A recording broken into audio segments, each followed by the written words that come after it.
Lord Peter Wimsey.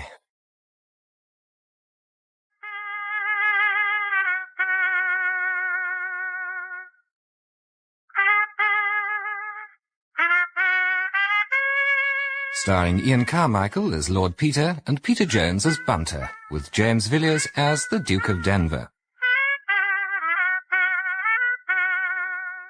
Clouds of Witness by Dorothy L. Sayers, adapted in 8 episodes by Peter Jones and Tanya Leven. Episode 1, The Riddlesdale Inquest.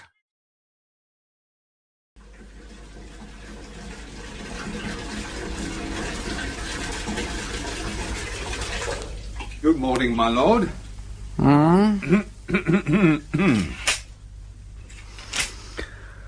Your lordship's bath water is ready. That sounded so refreshing, Bunter. Would you mind saying it again? Your bath water is ready, my lord. Very agreeable. Contrast, you see, Bunter. Contrast is life. Corsica yesterday, Paris today, and then dear London. That'll be the coffee and rolls, my lord. Bring them into the bathroom, Bunter, would you? I can't wait to soak the dust of Corsica off my aching limbs. Coffee, rolls, butter. Any English marmalade? His lordship is very partial to Oxford marmalade. You wish for jam, monsieur? Never mind. Jam for breakfast. Here we are, my lord. Thank you. Let's try and balance it on this bath tray, Bunter, would you? Is that the Times you got there? Yes, today's, my lord. It arrived by aeroplane this morning. Amazing. Today's Times in Paris at... What is the time, Bunter? 5 minutes to 10, my lord. 5 minutes... Look, I told you to let me sleep. What on earth made you wake me at this hour? I had no doubt your lordship would be wishing to go to Riddlesdale at once. Riddlesdale? Why, what's the matter? Anything wrong? The headline, my lord. What's it say? Riddlesdale inquest. Duke of Denver arrested on murder charge. Gerald?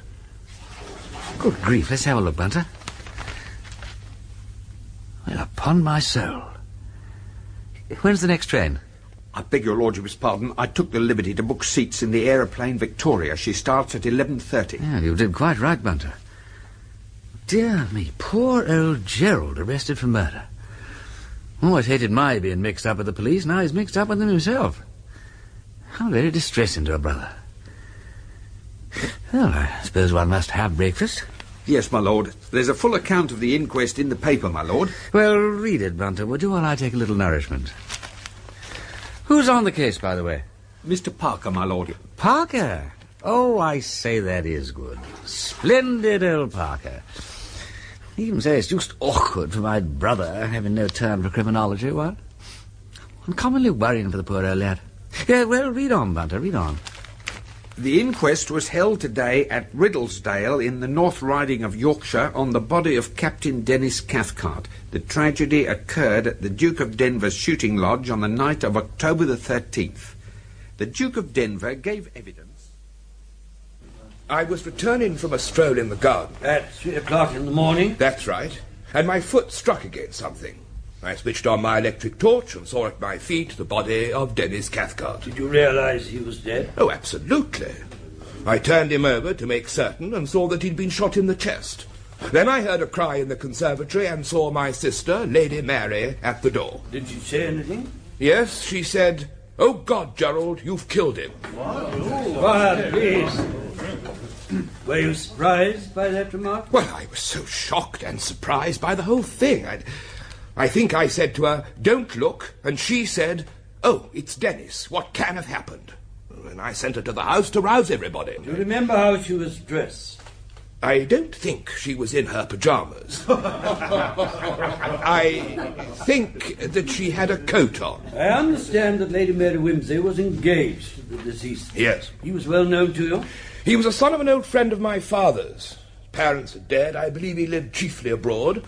I ran across him during the war, and in 1919 he came to stay at Denver. He became engaged to my sister at the beginning of this year. With your consent? Yes, certainly. What kind of man was he? Well, he was a sahib and all that. I think he lived on his income. His father was well off. I never heard anything against him. until that evening. What was that? Well, if anybody but Tommy Freeborn had said it, I would never have believed it. I must ask your grace of what exactly you had to accuse the deceased. Well, I didn't exactly accuse him. An old friend of mine made a suggestion. I thought it must all be a mistake. So I went to Cathcart, and to my amazement, he practically admitted it. Then we both got angry, and he told me to go to the devil and rushed out of the house. Will your grace give me, as far as you can remember, the exact history of this quarrel? We'd had a long day shooting, and at about 9:30 we felt like turning in. My sister and Mrs. Pettigrew Robinson toddled on up, and we were having a last peg in the billiard room when Fleming, that's my man, came in with the letters. They come any old time. We are about 2.5 miles from the village, you understand? Actually, just then I was in the gun room. There was this letter from Tom Freeborn. I used to know him at the house. Whose house? Christchurch, Oxford.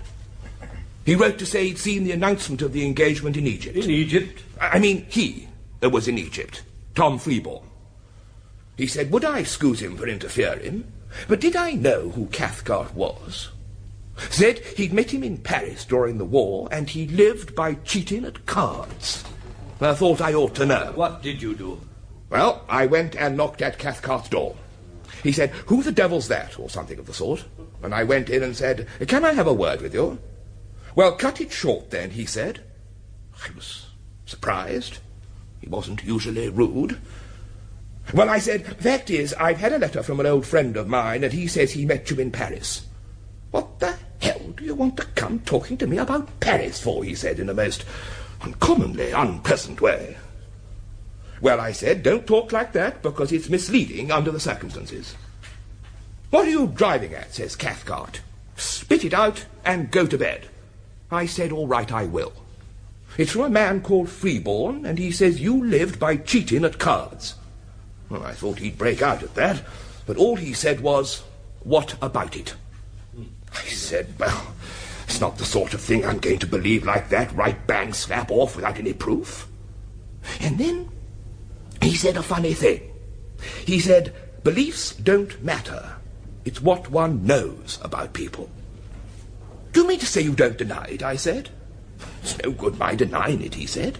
You must make up your own mind. Nobody could disprove it. And then he jumped up, nearly knocking the table over, and said, I don't care what you think or what you do, if you'll only get out. Now, look here, I said. I'm sure there must be some mistake. Only you being engaged to Mary, I am naturally concerned. Oh, he said, if that's what's worrying you, it needn't. That's off. I said, what? He said, our engagement. Off, I said. But I was talking to Mary about it only yesterday. Who the hell do you think you are to come here and jilt my sister? You can get out, I said. I've no use for swine like you. I will, he said, and he pushed past me and slammed downstairs and out of the front door and banged it after him. What did you do? I shouted to him not to be a silly fool. It was pouring with rain, beastly cold. Didn't come back. I told Fleming to leave the conservatory door open in case he thought better of it. And then what did you do? I went to bed. Can you suggest any explanation for Cathcart's behaviour? I think he must somehow have got wind of that letter and realised that the game was up. Did you do anything further in the matter? No, I didn't want to go out hunting for the fellow. I was too angry. Besides, I thought he'd change his mind before long. It was a brute of a night, and he'd only a dinner jacket. Then you just went quietly to bed and never saw the deceased again? And not till I fell over him outside the conservatory at 3 in the morning. Ah, yes. Now, can you tell us how you came to be out of doors at that time? I didn't sleep well. I went out for a stroll. At 3 o'clock in the morning? My wife's away. Look it, chap! Silence! You got up at that hour of an October night to take a walk in the pouring rain? Just a stroll. Exactly where did you go? Oh, roundabout. You heard no shot? No. Did you go far away from the conservatory door? Well, I was some way away. Perhaps that's why I didn't hear anything. Were you as much as a quarter of a mile away? Oh, I should think I was. Oh, yes, quite. You must have left the grounds, then. Oh, I think I did. Yes. I walked about on the moor a bit, you know. Can you show us the letter you had from Mr. Freeborn? Oh, certainly, if I can find it. I thought I put it in my pocket, but later, when I looked for it, I couldn't find it. Can you have accidentally destroyed it? No. No, I'm sure I remember putting it in my... Yes, I remember now. I did destroy it. That is unfortunate. Perhaps you kept the envelope. No, I didn't. Then you could show the jury no proof of having received it. Well, not unless Fleming remembers it. No doubt we can check that way. Thank you, Your Grace. Call Lady Mary Wimsey. Lady Mary, I'm aware that this must be a very harrowing ordeal for you. I shall endeavour to make it as easy as I can. How long have you been engaged to the deceased? About 8 months. You are quite happy? Quite. Did he tell you much about his previous life? We were not given to mutual confidences. We usually discuss subjects of common interest. Did you gather at any time that Captain Cathcart had anything on his mind? Not particularly. Did he speak of his life in Paris? He spoke of theatres and amusements there. I was staying in Paris with some friends last February, and he took us about. That was shortly after our engagement. Did he ever speak of playing cards in Paris? I don't remember. You never heard him complain of being hard up? Everybody complains of that, don't they? Was he a man of cheerful disposition? He was very moody.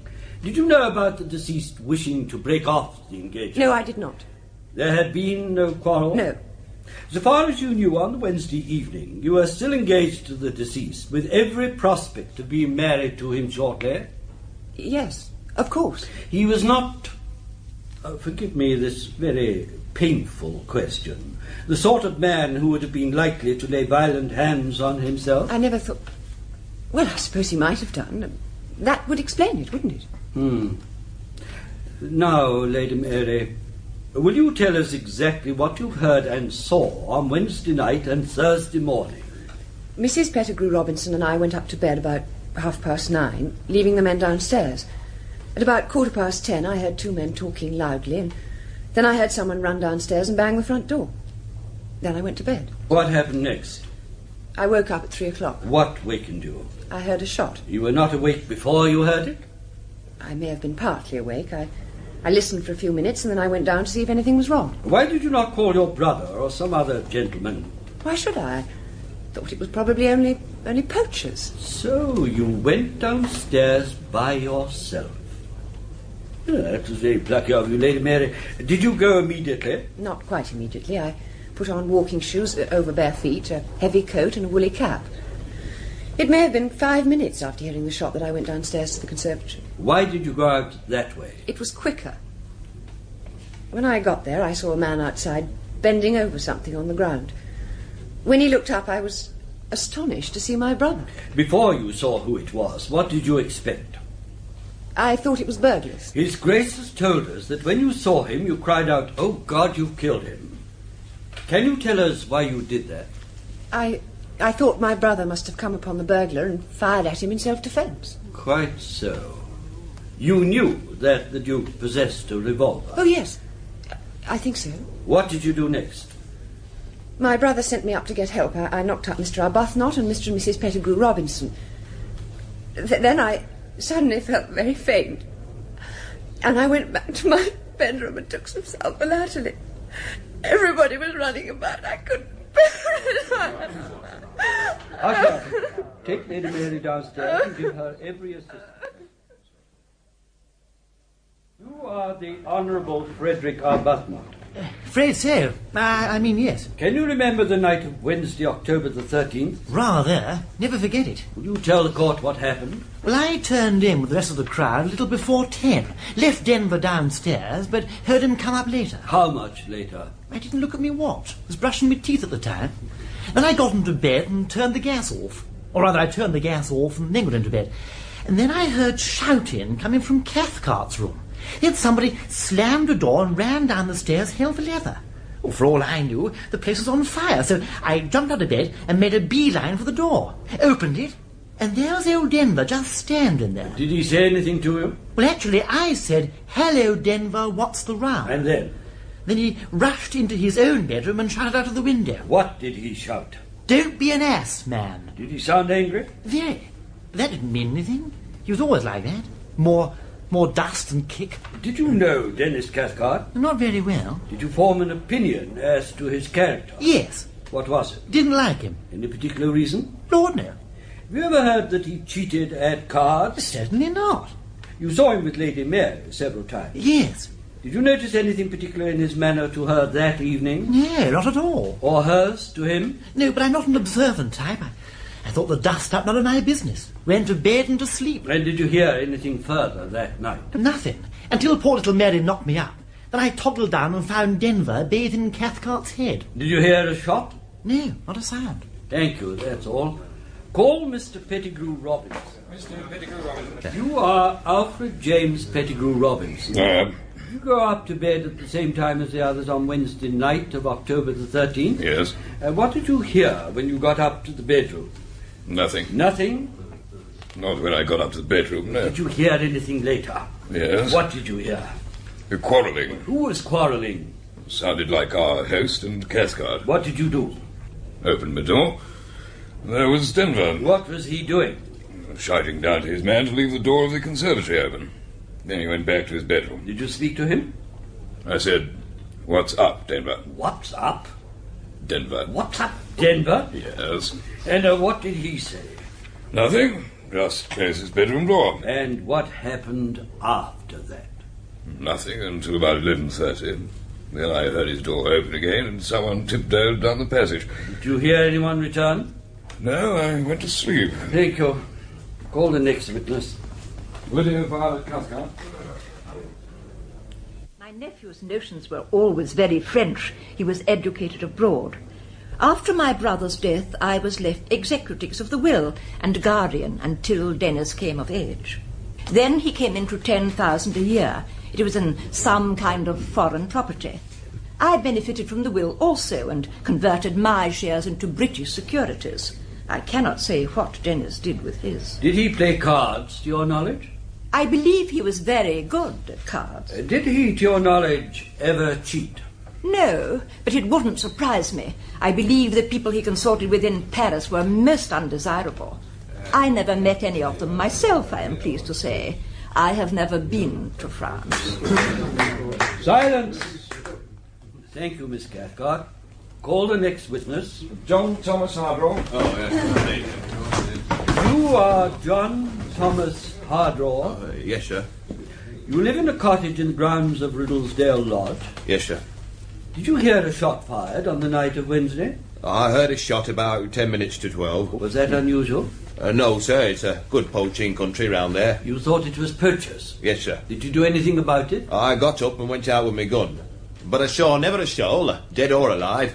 I went back to bed about 1 o'clock. Did you fire your gun at any time? No, sir. Did you hear any more shots? Only that one shot. Then I went to sleep again and was wakened by chauffeur going for the doctor. What time was that? Oh, about 3:15. Thank you. You may stand down. Call the next witness. You are Inspector Craigs. I am. Will you tell us what happened on the morning of Thursday, October the 14th? Accompanied by Dr. Thorpe, I examined the body, which was lying on its back just outside the conservatory door, near the open well. As soon as it became light enough, I examined the ground thereabouts and discovered several bloodstains along the path and signs that the body had been dragged along it. The blood tracks led to the shrubbery. In the shrubbery, I found a pool of blood and a revolver. The deceased wore a dinner jacket. He had no hat or overcoat and was wet through. I searched the deceased's pockets and his bedroom, but found no clue which could shed light on the circumstances. Is that all you have to say? Yes, sir. Thank you. Recall the Duke of Denver. The Duke of Denver? I should like to ask your Grace whether you ever saw the deceased with a revolver. Not since the war. You do not know if he carried one about with him. I've no idea. You can make no guess, I suppose, to whom this revolver belongs? That's my revolver. Out of the study table drawer. How did you get hold of that? You are certain? I'm positive. I saw it there only the other day when I was hunting out some photos of Mary for Cathcart. Did you keep it loaded? Lord, no. Did anybody else know that the revolver was there? Well, Fleming did, I think. I don't know of anybody else. Thank you, Your Grace. That will be all. The court will adjourn for 2 hours prior to my summing up. I don't like the sound of that coroner one little bit. How did he sum up? Just read the end, would you?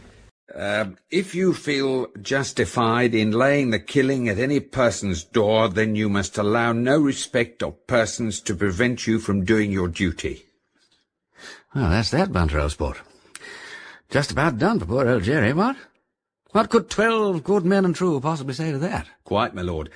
After retiring for 10 minutes, the jury returned a verdict of wilful murder against Gerald, Duke of Denver. Bloaters for breakfast, I say.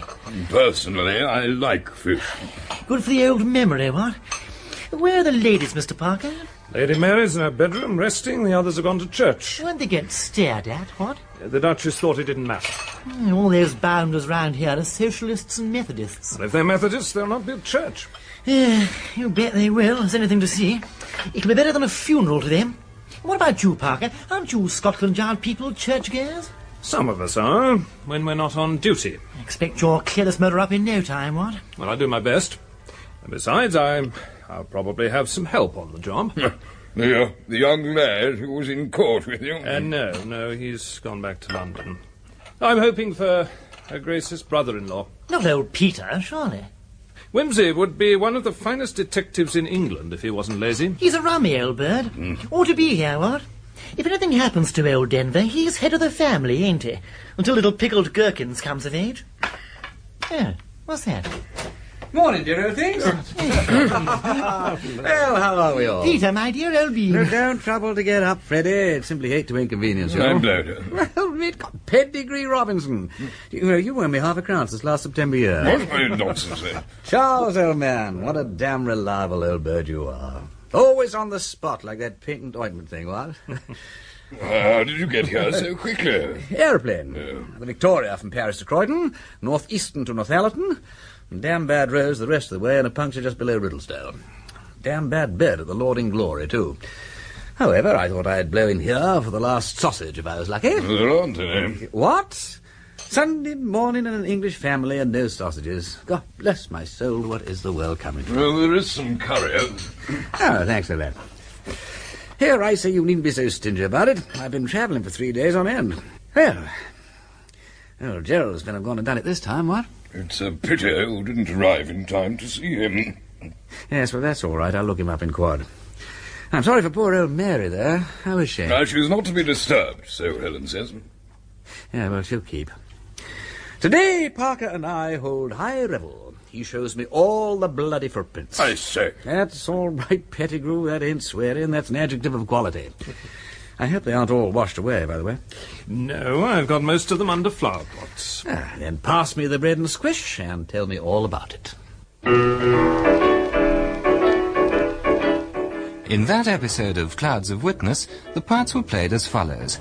Lord Peter Wimsey, Ian Carmichael; Bunter, Peter Jones; the Duke of Denver, James Villiers; Lady Mary Wimsey, Maria Aitken; Inspector Parker, Gabriel Wolfe; Freddie Arbuthnot, Nigel Lambert; the Coroner, James Thomason; Pettigrew Robinson and Crakes, Bill Wallace; Cooper and Hardraw, Sean Arnold; Miss Cathcart, Betty Cardno.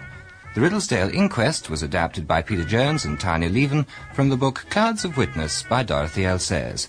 The programme was produced by Simon Brett. Lord Peter Wimsey.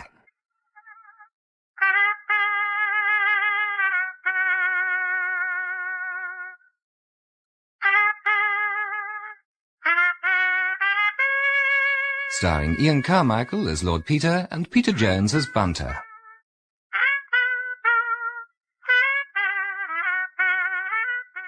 Clouds of Witness by Dorothy L. Sayers, adapted in 8 episodes by Peter Jones and Tanya Leven. Episode 2, Mudstains and Bloodstains. Lord Peter Wimsey's brother, the Duke of Denver, stands accused of murder following the death by shooting of Captain Dennis Cathcart, Lady Mary Wimsey's fiancé. Lord Peter has rushed over from Paris to join the family, the house guests, and his friend Inspector Parker at Riddlesdale Lodge in Yorkshire, the scene of the crime. I think you mucked it up between you. The coroner took an awful lot of liberties. I'm afraid that was partly my fault. Well, how's that, Charles? Well, the local inspector resented the superintendent getting in touch with the yard over his head. By the time I turned up on Friday, the inspector and the coroner were already as thick as thieves, fixed the inquest for that morning, produced their blessed evidence as dramatically as possible, all before I could do a thing. Irritating. But the worst aspect of it was the way they tramped round that garden and destroyed most of the evidence. Well, what about the medical evidence? They couldn't spoil that, I take it. That was all right as far as it went. Cathcart was shot through the lungs. And he didn't shoot himself.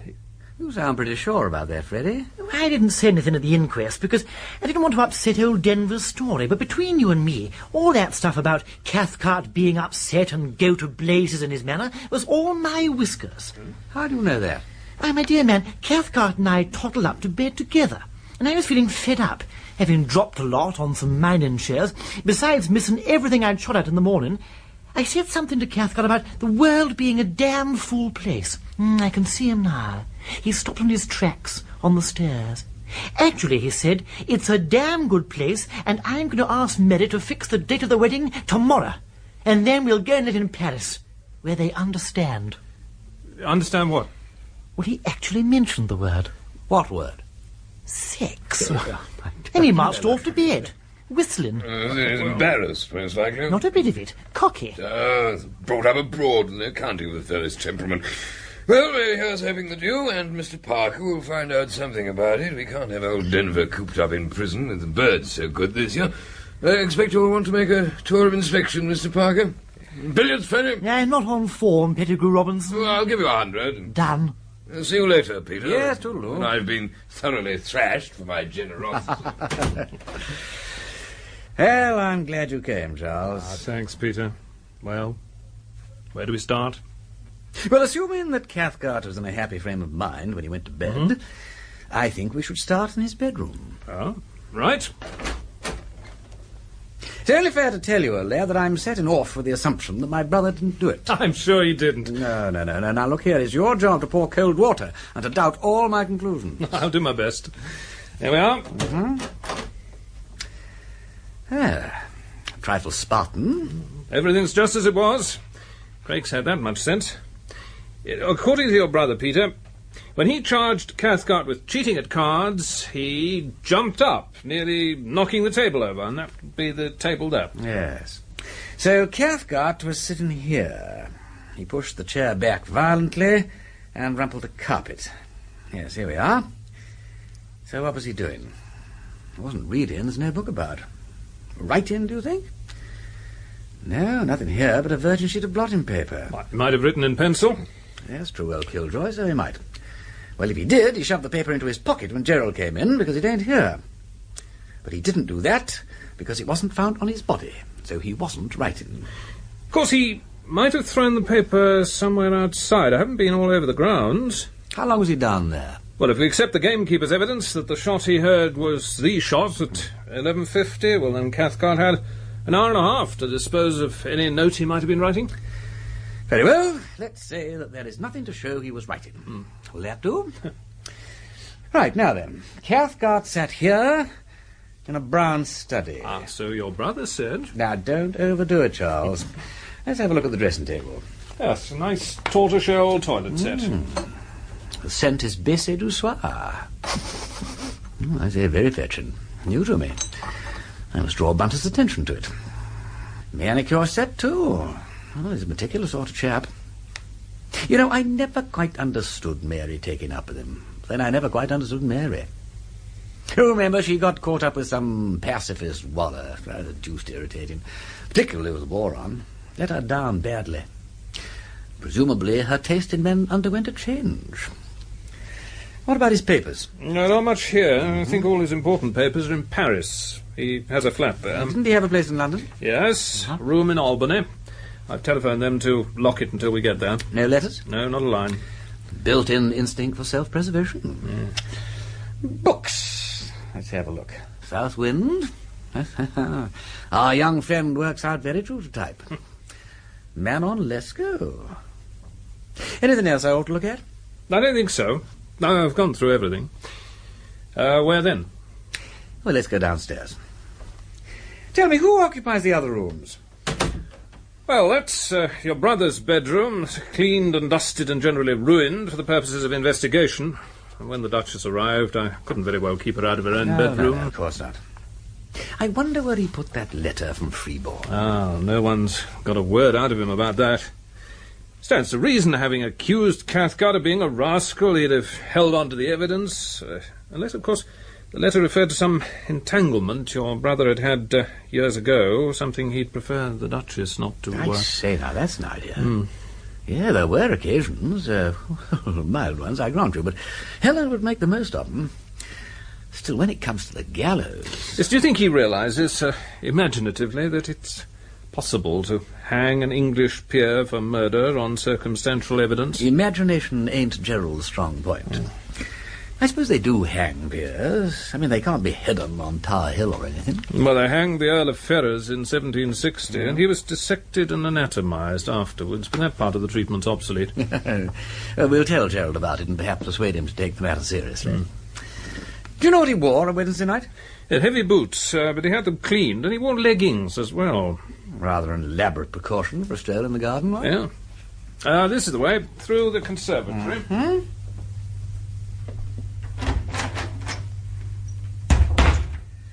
The flowers look healthy enough. Gardener been into autumn? Yes, Peter, but I think he kept on the mats. I gave him strict instructions. Oh, here you are now. I've managed to identify most of the footmarks. Now, these are the Duke's. Yes. You see the gravel's discoloured? Blood, eh? Yeah, right. Now, here, he trips over the body, and here's where he kneeled. There's 2 knee marks. Yeah. And then he went up to the house. He left fairly good impressions in black mud just inside the door. Well, that supports old Gerald's story so far. Now, this one I take to be Lady Mary's. Very probably. Strong walking shoes. Yep, and here they are again, going back to the conservatory. Yes, well, they're clear enough. Hello. Who put what down here? Where? Between the cacti. Is the footprint? Oh, we're in trouble if it is. Oh, why? Because it's damn near a yard long. Is it a bar or something like that? My private opinion is that it was a suitcase. Well, why a suitcase? Why, indeed. But it is just possible somebody might have shoved it here if they were caught with it, say at 3 o'clock in the morning and didn't want to be seen. And when would they have taken it away? Almost immediately. Or even the Neanderthal Creeks could hardly have failed to notice it. You think someone tried to hide it temporarily? Yes. Gerald or Cathcart? Or possibly Mary. What about a person unknown? Who's he? Come out here. I've been waiting to show you these footprints. I preserved them under this coconut matting. What do you think of those? Oh, well done, Charles. They belong to nobody I've seen or heard of. Hooray! Then downward from the steep hill's edge they tracked the footmarks small. Only they're largish. Boot size number 10, I'd say. I traced the same footprints into the shrubbery and to where they came out into the wood. Good. But at the moment I'm more interested in where they came from. Out here, the gravel's too hard to show anything. Well, there was a lot of blood and traces of dragging. Pebbles displaced and blood smears. Why did the person unknown insist on dragging a corpse that wasn't quite dead towards the house? I don't know. Well, that's what he did. Now, give me a hand with this tarpaulin. This is where they found the handkerchief and the revolver. The rain's messed it all up. Yeah, blood's still visible. Yes, a lot of it, too. Well, let's get down and look at it with the aid of my glass, shall we? Yes. Yes, Cathcart presumably paced up and down. May have been waiting for somebody. Here's that number 10 boot again. But no sign of a struggle. Now, why did he stand still and wait to be shot at? Well, if he had an appointment with number 10 boots, it was someone who could get close to him without arousing any suspicion. So the interview was a friendly one, on Cathcart's side, anyhow. What about the revolver? Now, how did number 10 get hold of Gerald's revolver? Conservatory door was open. Look, if somebody came here with the idea of doing old Cathcart in, why didn't he bring a weapon with him? Why rely on getting one out of the house? It does seem more probable that Cathcart brought the revolver and shot himself. Then why did number 10 drag him into a conspicuous position and then run away? Look, wait a minute, Peter. Suppose we begin by tracing where number 10 came from. Hello. Look, something here. By Jove, here is real treasure trove. Where? You see? Sitting under this leaf as though it were waiting for us. It's a brooch, isn't it? No, it hasn't got a clasp. No, it's one of those charms girls hang on bracelets. It's a lucky pussycat. Lucky for who? That is for us to find out, Charles. Those emerald eyes look quite genuine. They are. And the rest of the stones are diamonds. It's valuable, then. Not cheap. Of course, we don't know that the cat's the criminal's property. It may belong to a member of your own family, or the last tenant, Yes, even. well, I lost the family. And in the village, too. Yeah, Pakistan's all right. This ain't the sort of article anybody would lose without making a bit of a fuss about it.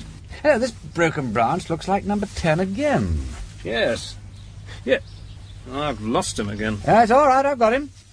Look, he grabbed that branch to steady himself and he tripped over this root. Right. Serves him right, too. Hello, and there are the palings. Yep, this is where he had to climb into the park. Yes, here we are. Well, give me a hand up, Appleton. What? No, your back would be better. Bend down. All right. That's the idea. That's it. Not hurting you, am I? No, not much. No, he tore his coat on the way over. There's a thread of Burberry left here to prove it.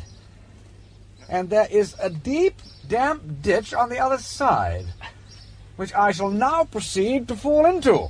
Oh. All right. Yes, perfect landing.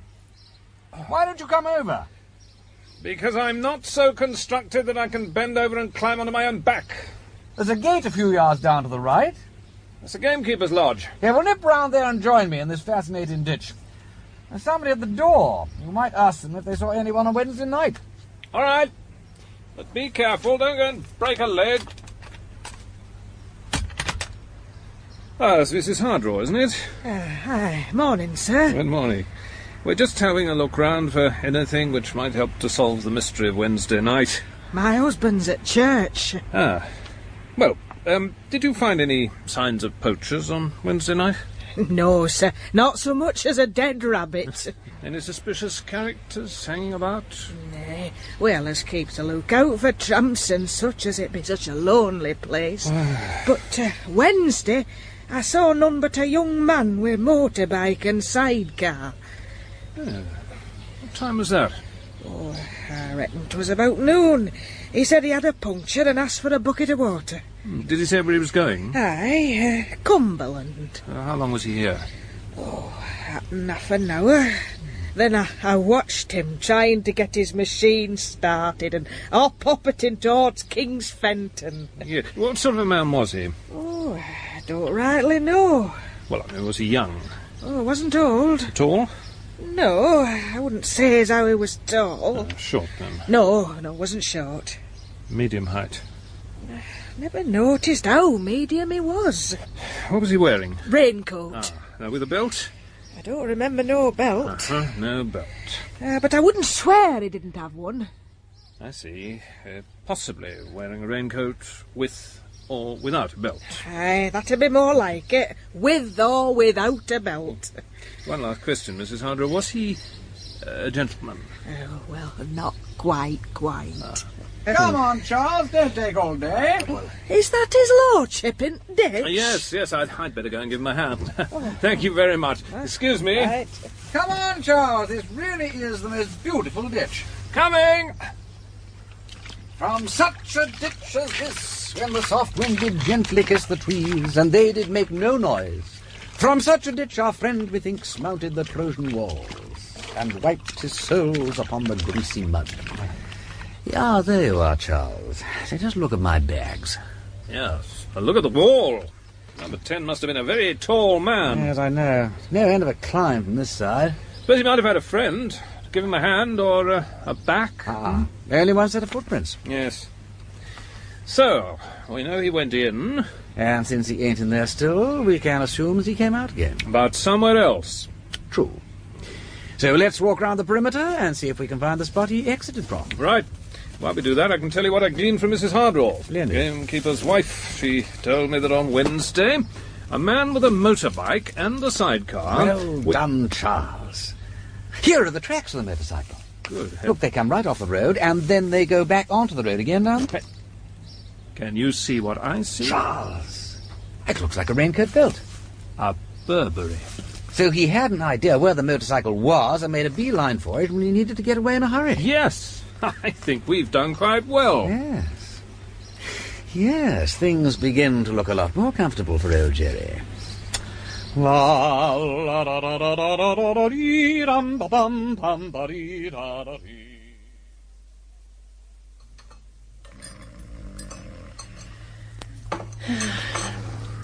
I wonder what damn silly fool invented Sunday afternoon. Now, don't you start grumbling, Freddie. Think how dull old Jerry must feel in Clink.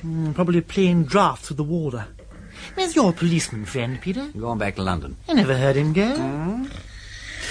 Well, why don't you take Pettigrew Robinson down to the billiard room? I can't wake him up. Pettigrew Robinson, pass the chocolate biscuits. No. Here you are. Out again like a light. Fantastic gift, that. Where would you go in this place, Freddie, if you wanted to write a letter? I had no idea. Never write 'em. Encourages people to write back. Before you know where you are, you're in correspondence. Where did Gerald write his letters? Well, in here, I think. Uh-huh. And I saw Pettigrew Robinson writing a letter the other day. Weren't you, Pettigrew Robinson? Yes. Here you are. You see that? He's passing the chocolate biscuits again. Oh, don't disturb him. You're quite right, you know. Yes, he did write a letter at this table. You sure? See this blotting paper? There you are. There's Jerry's signature. Also, a big, sprawling hand, which I would judge to be feminine. What are you going to do with it? No plans, actually. I'll just pop it into my pocketbook and forget it. Think I'll drop Jerry a line. Might cheer the old blighter up. Yeah, we'll give him my kindest. Any message, Pettigrew Robinson? I don't know how you spell that. Tea so early? Oh, I hope you don't mind, Helen, only felt a bit peckish. Have a chocolate biscuit. Here you are. Ring for Fleming, Peter. Oh, yes, sorry, old thing. Just writing a few lines to cheer your loving husband. Any messages? I have already written, thank you, Peter. Have you had tea? No, not yet. Waiting for you, actually, Helen. It's stone cold. Fresh tea, Fleming. Very good, Your Grace. Look, half a jiff, Fleming. I'd like to see a copy of the local paper, please. They don't give a very good report of the inquest, my lord. The front page features the discovery of an old motorbike in a duck pond. Motorbike, did you say? With a sidecar? Oh, why, yes, I believe it had a sidecar, my lord. Send Bunter to me, would you, and ask him to bring the newspaper along. There's good. Very good, my lord. Oh, and order a car for me, too, would you, please? Yes, my lord. And the tea, Fleming. Your Grace. Mary coming down to join us? No. I'm worried. She seems to be giving way to her nerves. It's so unlike her. She's usually so plucky. But she won't let anyone come near her. I've sent for Dr. Thorpe again. You sent for me, Your Lordship? Yes, Bunter. Would you excuse me, Helen? Certainly. You got the paper? Here it is, on the front page. Ah, yes. Aha! A Douglas motorcycle with sidecar.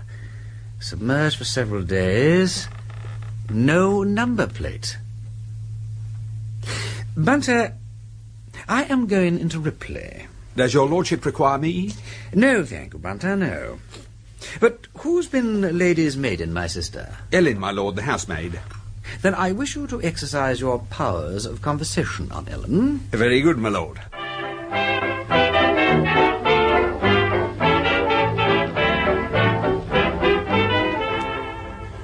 Oh, I've ever such a lot of work to do, Mr. Bunter. I must try and clean this skirt for her ladyship.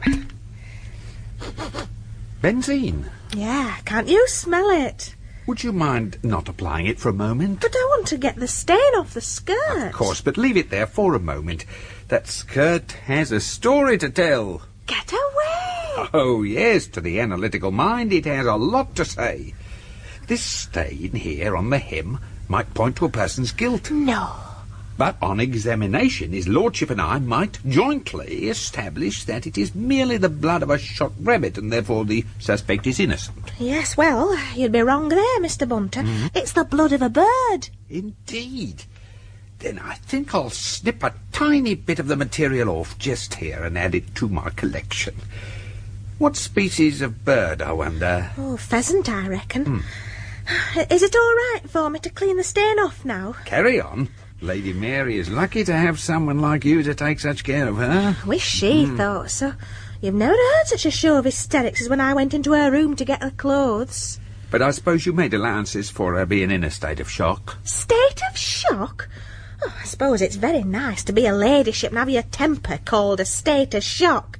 I'd be ashamed to carry on so. Mind you, and you mustn't let this go any further. Of course not. I suppose it doesn't matter now, since the captain's dead.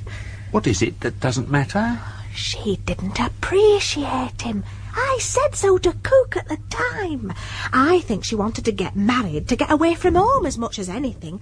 I mean, she never could get on with his Grace. Quarrelled a lot, did they? Oh, he didn't like the sort of people she took up with. She had a wild time during the war. Nursing officers. Cook said she had some sort of love affair with a Russian. Military man? Well, not according to Cook. A political person to do with bombs. Wanted to blow us all up and make us into slaves. And what happened to him? Well, his Grace made a fuss and stopped supplies, so she had to come home then. And ever since she's been as bad-tempered and just raring to be off again. Don't think she minded who with, so long as she could get away. Oh, dear. This is hard work. My arm feels like it's dropping off. If you'd allow me to give you a hand. Oh, thanks, Mr. Bunter. If you can provide me with a stiff brush, I'll try and get some of the other mud off with my knife. That's the ticket. It's coming off all right, isn't it? Yes. Notice there are two different kinds. Oh. This gravelly mud is quite different from the silver sand at the hem. I happen to have some little boxes here, and I'll put a sample of each kind of mud in them. Do you collect mud like you collect blood? That's right. Hello, here's something on the other side. Apparently Lady Mary tried to remove this stain with soap. Well, I never. So she has. And her making out she's too tired to raise her head from pillar. Oh, she's a sly one, I tell you. A real sly. Lord Peter Wimsey is at Riddlesdale Lodge in Yorkshire, investigating the death of Captain Dennis Cathcart, the fiancé of his sister Lady Mary. Their brother, the Duke of Denver, stands accused of Cathcart's murder, and the family barrister, Sir Impey Biggs, has arrived in Yorkshire to discuss the case. Do you think the police really will find your mystery man? Well, I think they'll do their best. And what do you think is going to happen to my case if you do find him? I don't follow you. I see here, Wimsey, my hands are tied already. Has it ever occurred to you that perhaps he'd better not be found? Not be found? Remember this. Once the police get hold of a thing or person, it's no use relying on anybody's professional discretion. Everything is raked out into the light of common day. Very common it is. Here's Denver, accused of murder, and he refuses in the most categorical way to give me the smallest assistance. Jerry is an ass, always has been. Look, he doesn't realise... I've made it my business to try and make him realise. All he says is, they can't hang me. I didn't kill the man, though I happen to think it's a good thing he's dead. Well, that sort of remark won't help him. And he says it's no business of theirs what I was doing in the garden. Now, I ask you, Wimsey, is that a reasonable attitude? Not for someone in his position. Did anybody mention this mystery man to him? No. And that Scotland Yard man is your personal friend, is he not? Parker, yes. So much the better. He can hold his tongue. Now, look here, Biggs. Can you tell me in simple words why I shouldn't lay my hands on the beggar if I can? Well, I'll answer that question by asking another. Why is Denver screening him? By Jove, I never thought of that. Oh, what sleuths you lawyers are, of course. Yeah, well, I'd better be careful, hadn't I? You're a clever devil, Wimsey. Find your man by all means. But there's just one thing I'd like to ask. Whom are you screening? Now, look here, Biggs. You're not being paid to ask that kind of question here. You can jolly well wait until you get into court. However, just to oblige you, I will say plainly that I don't know who did away with old Cathcart. Furthermore, when I do know, I will tell you. Meanwhile, I tell you candidly, I am taking the line that they can't make out a case. Not proven, eh? Well, anyhow, Biggs, I swear my brother won't hang for lack of evidence.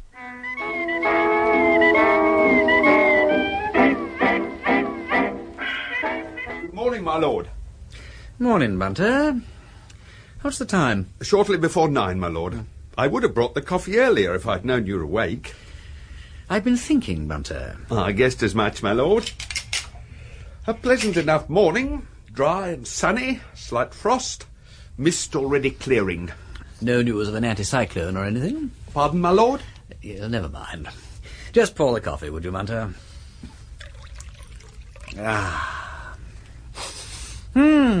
Your cafe au lait just about makes this place tolerable.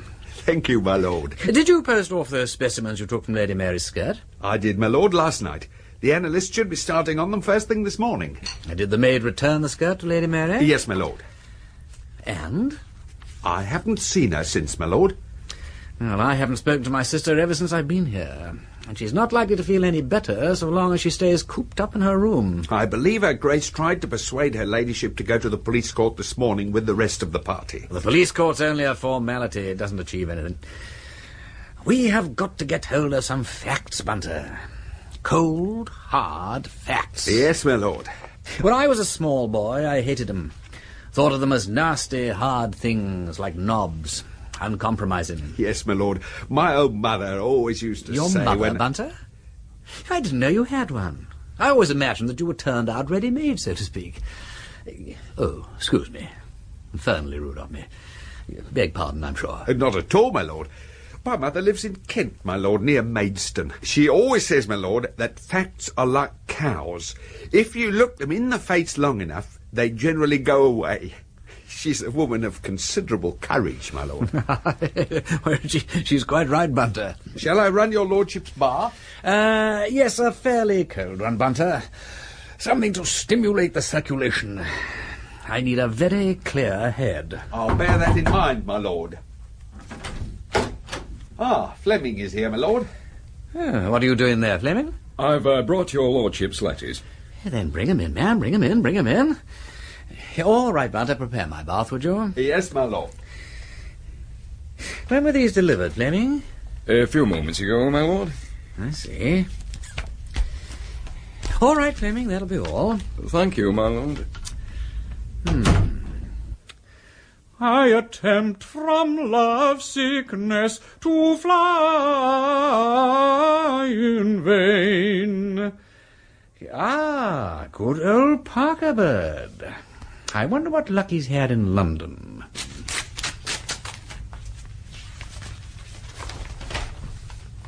My dear Wimsey, I've had a rotten time in town. The unfortunate Cathcart was a model of discretion. His room in Albany's a desert from a detecting point of view. No papers, except a few bills and receipts and invitations, mostly from men.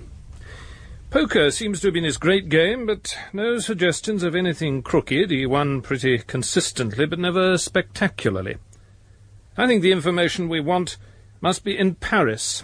I've written to the Sûreté and the Crédit Lyonnais to produce papers, especially his accounts. Should they be slow in responding, I suggest one of us may run over to Paris and give them a little encouragement. Cathcart's books here consist of a few modern French novels of the usual kind and another copy of Manon Lescaut with what the catalogues call curious plates. He must have had a life somewhere, mustn't he? I drew quite a blank at King's Fenton on Sunday. I don't think the fellow with a motorbike ever went there. I wonder if he's slunk off up to the moor. Is it worth rummaging about there, do you think? It's odd about that diamond cat. It doesn't seem to fit number 10, and yet you'd think somebody at the lodge or the village would have heard about it if it had been lost. Well, so long. Yours ever, Charles Parker. Not much. Oh, damn. Bunter? Yes, my lord? Bunter, I have spilt your excellent cafe au lait all over the damn sheet. I'll attend to it immediately, my lord. Oh, do you know where the linen room is? Nothing quite so grand, my lord. I believe the sheets are kept in the chest on the landing. If your lordship would care to use the bathroom now... Yes, I will. Is that the chest? Look here, hold this sheet a second, Bunter, would you? I want to have a closer look at this chest. Bunter, what type of sand was that you found on my sister's skirt? Partly mud, my lord, and partly silver sand. Silver sand? Are you sure? Yes, my lord. What on earth are you doing there, Peter? Oh, hello, Mary. Bunter and I were trying to find some clean sheets. I've just spilt coffee all over mine. Make some more, Bunter, would you? Very good, my lord. Well, where have you been hiding, Polly, old thing? Afraid you've been having a pretty thin time of it, haven't you? Come in here and sit down. No, don't, Peter. Of course, I'm pleased you're here. It's just that I can't stand any more of this. What's up, old girl? Look here, Mary, we've never really seen enough of each other, but I am your brother. Are you in trouble? Trouble? Oh, silly old Peter. Of course I'm in trouble. They've killed my man, and they've put my brother in prison. Isn't that enough? Look, better toddle back to bed. You're getting all cold. Why do girls wear such mimsy little pie jim-jams in this damn cold climate, eh? Oh, I'm sorry, Peter. Truly. I came out because you made such a noise. Yes, I did, didn't I? Now, look, you get back to bed and don't worry. I'll drop in on you later and we'll have a jolly old powwow, what? They're trying Gerald today, aren't they? Oh, it's not a trial, just a formality.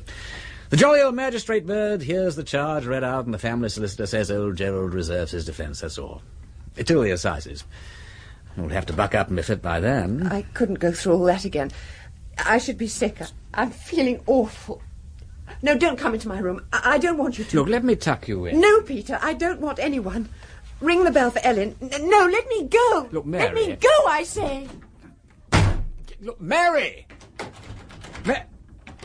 Better not, my lord. Only produce hysterics. Better to wait for the return of the Dowager Duchess. That's quite right, Bunter. It was silver sand, you said, that you found on that skirt, wasn't it, Bunter? That is correct, my lord. Do you know the name of that farmhouse behind the, that vile swamp? Grider's Hole, my lord. Ah. I told Parker I'd search the neighbourhood, so I might as well make a start. Very good, my lord.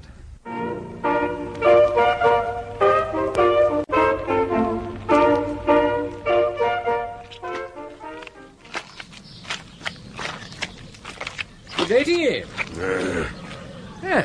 Chilly, ain't it? Seasonable, though.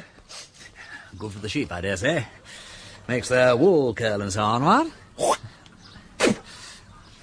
Do you lose many animals in that swamp? Must be a bit dangerous in the dark if you're thinking of taking an evening stroll, what? See this stick? Oh, yes, rather. Watch what'll happen to it. Good Lord. Well, it's gone. And it looks so light. Has this swamp got a name? Aye. Peter's Pot. What does her want? Well, I thought of paying a little friendly call on the owner of the farm, don't you know? Who lives here, by the way? Mr. Grimethorpe. Does he now? Ah, just the fellow I want to see. And you, I take it, are his right-hand man. You leap from bed before the break of day to milk the kine among the scented hay. You, when the shades of evening gather deep, home from the mountain lead the mild-eyed sheep. Well, it's been awfully nice chatting to you, but I must press on. I take it I shall find Mr. Grimethorpe in the house. Thanks most awfully. Mister? Yes, old thing? Up and he'll set his dogs under. You don't say. Well, that should be interesting. I'm fascinated to meet a man who sets his dogs on casual visitors.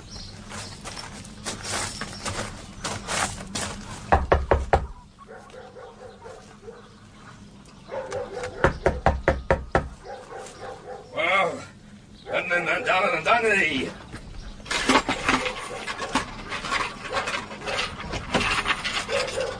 Yeah, hello, little girl. We don't want to buy anything. Well, actually, I'm not selling anything. Who is it? What's your name? Lucy. Well, Lucy, will you tell your daddy that I'm living at Riddlesdale Lodge? Well, of it. Get out of me, Lucy. Oh, good evening to you. May I come in? If I must. Yeah, thanks most awfully. This way? Yeah, thank you. Are you Mr. Grimethorpe? Was if I am? I've no call to be ashamed of my name. No, rather not, no. Nor your farm, either. A delightful place. My name is Wimsey, by the way, the Duke of Denver's brother. Just paying a neighbourly call, don't you know? I'm old-fashioned like that. Well, I don't suppose you'll get many strangers passing this way. None. Just as well, probably. Nothing like one's own family when all's said and done. Cosy, you know. You a married man, Mr. Grimethorpe? What the hell's that to thee? Oh, nothing, no. I just thought that pretty little girl might be yours. I thought you weren't. I'd son of a bitch and her mother together. What I've got to say to that? Do you smoke? Nay. Well, to tell you the truth, Mr. Grimethorpe, I didn't blow in accidentally. I did have an excuse. Though it's so perfectly delightful to meet you, no excuse might appear necessary. But the fact is, I am looking for a young man, an acquaintance of mine who said he'd be roaming about this area. I suppose you didn't happen to catch a glimpse of him? A tall fellow riding a motorcycle. He was in the neighbourhood about a week ago. What day? Wednesday night or Thursday morning. I knew it! The slut! He were a friend of mine, were he? I were at Sapley Wednesday and Thursday. I knew that, and so did a friend. If I hadn't been at Stapley, he'd have been in Peter's pot about a cotton. And if I catch thee sneaking around here again, that's where they'll be and all. Oh, now, steady on. Look, you mustn't twist my collar like that. You'll kill a fellow. Nasty business, murder. Take that hand away. Now stand still, you fool. You'll break your arm. Better. Very well, now sit down. You'll get into trouble one of these days, behaving like that when you're asked a civil question. Get out, house! Certainly. Sorry you couldn't help me with news of my friend. I've had enough of this. I'm going to get Jabez. If there's only says then I won't be here when I bring on.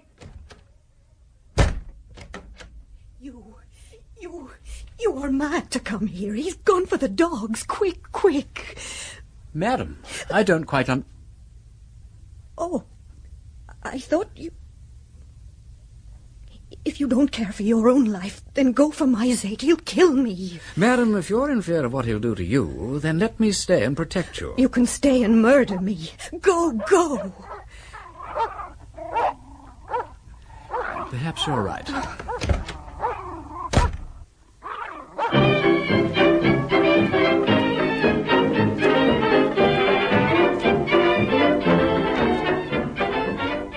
Savage dogs, were they, my lord? Brutes. And the woman was Mrs. Grimethorpe, I presume? Must have been, Bunter. She was an absolute stunner. Fantastic-looking woman to find in a place like that. Married to the unspeakable Grimethorpe. Jealous, was he? To the point of lunacy.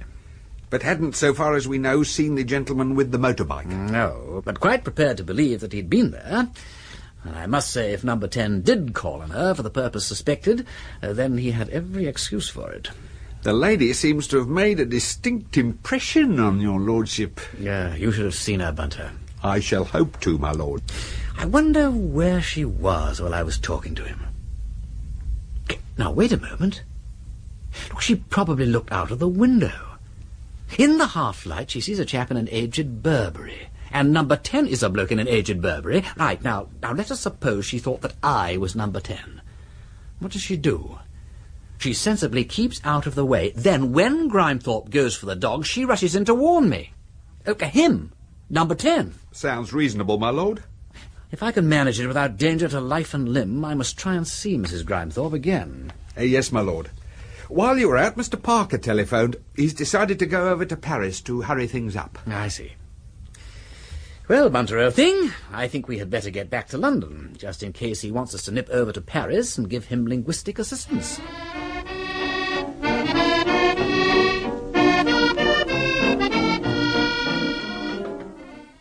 Hello? Charles? Peter! I'm certainly pleased you telephoned. I've been round to Cathcart's bank, and although my French is a bit rusty, they were very helpful. Oh, good.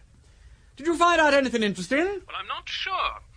Cathcart inherited quite a fortune before the war, most of which had been invested in Germany and Russia, and in 1913 there were some largish withdrawals. Cash? Yes, made payable to self every quarter, and then in 14, crash.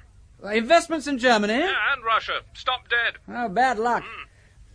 Any credits from French shares? Well, a few, but they dropped to 1 quarter. And then? Well, ominous. Several very substantial payments into the account. 20,000 francs, 30,000. A lot of money. Yes. Winnings at cards.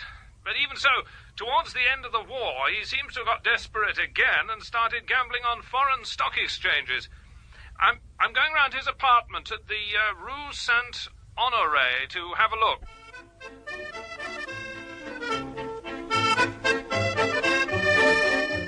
Quel malheur! Je suis désolé. Entrez, monsieur. Pauvre monsieur Cathcart. He was a perfect English gentleman. Quel malheur! Je suis désolé. Yes, actually, you said that before. Look, what I'm interested in are his visitors and friends. Did you show many people up to his room? Sometimes he had card parties. The gentlemen were always well dressed. In le smoking, you know? And the ladies? No ladies. Never? Only once, when he had a luncheon party for some ladies. They brought with them his fiancée. What was she like? Jolie blonde, very beautiful. Yes, Lady Mary Wimsey. Ah oui, a very good family, no? It's quite good, I believe. He was un jeune homme, très sérieux and so tidy, like a woman with his toilette. Particular, With his bath every day. Good heavens. Did Mr. Cathcart have any enemies, so far as you know? Enemies? Monsieur Cathcart? No, no. He was a good man. Not many left in England. And in France? We never had them. Thank you, monsieur. Pas de quoi. Je suis désolé.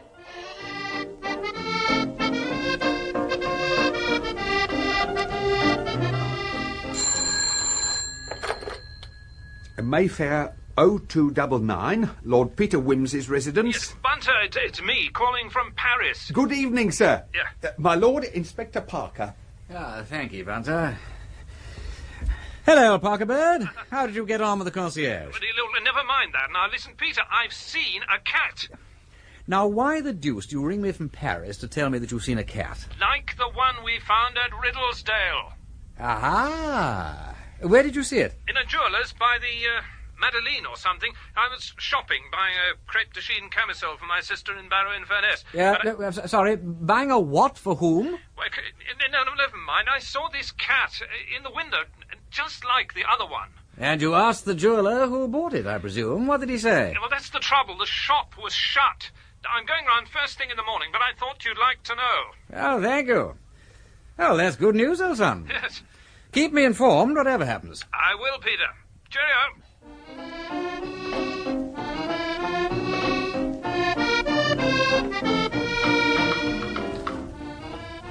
Bonjour, mademoiselle. Bonjour, monsieur. Can I help you? Yes. Now, I have here a small cat like the one in your window. Could you oblige me by telling me the value? Oh, but of course. The price is 5,000 francs. Yeah. Now, would it be possible to find out to whom this cat was sold? Oh, if it was for cash, then it would be difficult. I'm from Scotland Yard. Police Anglaise. Salon! Yes. Now, I'd like you to look at this photograph. Do you recognize this man? Yes, I remember him well. That is the gentleman who bought the diamond cat for the pretty blonde lady. What can you remember about them? Oh, this is not a face one could easily forget, especially if one is a woman. But I remember now, it was the lady who bought the mascot. Was it? It seemed unusual for a lady to carry so much money. But the gentleman had already made a purchase, a diamond and tortoiseshell comb for the lady. That was when she asked me for the mascot good for cards. And then she fell in love with his little cat and insisted on buying one for monsieur. And this lady was blonde, you say? Blonde and very pretty. A big hat, très chic. English. She spoke very good French. And when she spoke to the gentleman? French. Uh-huh. You're quite sure? Yes, monsieur. Can you remember how long ago this was? Early in the year, monsieur. I have got the date in the daybook. I think it was in February. Ah oui, voilà. February 6. Chat en diamant, 5,000 francs.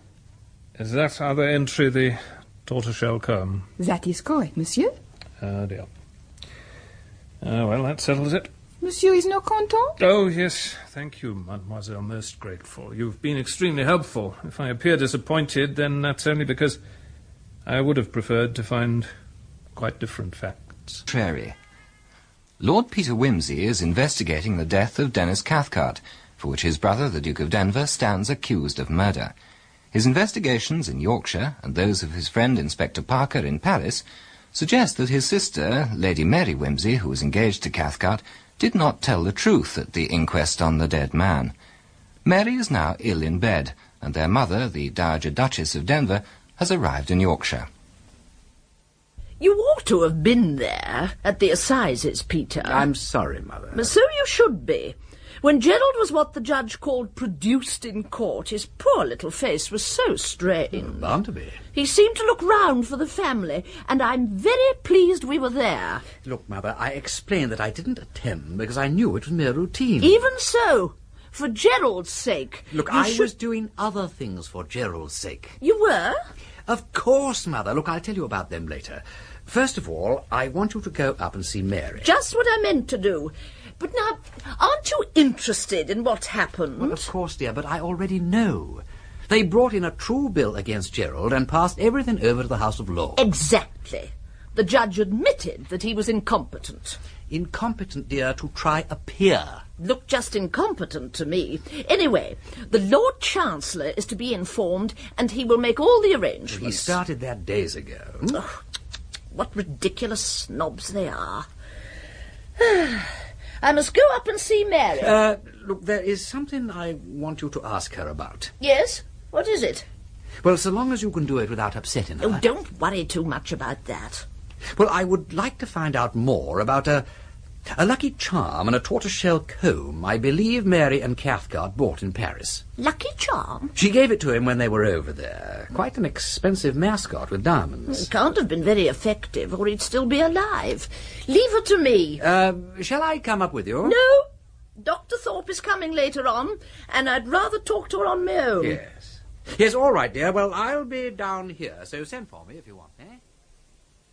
Well, Mary, it's not much use you lying in the dark saying nothing. It would help if Dr. Thorpe could make a diagnosis. But it isn't an illness, it's just strain and worry. Apart from tearfulness, exhaustion and lack of appetite, what are the symptoms? A high temperature. Strain and worry shouldn't cause a rise in temperature. A ghastly feeling of nausea. Vomiting? Frequently. What does Dr. Thorpe prescribe? Rest. I think he's an old fool. But he's looked after me all my life. He'll be here any minute now. I want to ask you one or two questions. No, Mother, I don't feel well enough. Nonsense. Your brother is charged with murder. You may be able to help. How can I? I'm ill. Not that ill. Now, what about that jewellery you bought in Paris? I can't remember. You were in Paris last February? Yes. Well, then, you and Dennis bought some jewellery. What jewellery? You tell me. He bought me a tortoiseshell comb. Ah, sounds like Dr. Thorpe coming. Oh, yes. Yes, it is. What a ridiculous-looking horse. Please don't pull the curtains back. The light hurts my eyes. How much did the comb cost? I don't remember. Do you have the bill? No, it was a present. What else did you buy? Nothing else. Nothing for Dennis? No. A good luck charm? No. Where was the jeweller's? I don't remember. You don't remember? No. My head aches dreadfully. Oh, don't think about it. I think I'm going to be sick. There's something you aren't telling me, Mary. I don't doubt that you feel sick and depressed. But you mustn't turn away from the truth and into an unhealthy self-concern. Dr. Thorpe's arrived. Morning, Your Grace. How's our little girl this morning? She's 28, Doctor, and not little. Like me to come in? No. Close the door. You see, I was thinking... I'll call you if I want you. Now then, Doctor, what is wrong with her? Well, she's had a nervous breakdown, a shock. Naturally, she'd want to be alone. But her temperature, Doctor. Yes, I must admit, I'm baffled by the way it goes up and down. And these fits of sickness. Well, nerves can cause that. Nerves? Nerves don't cause fever. Take her temperature now. Yes, I was just about to. Good. Now, Lady Mary, open your mouth, under your tongue.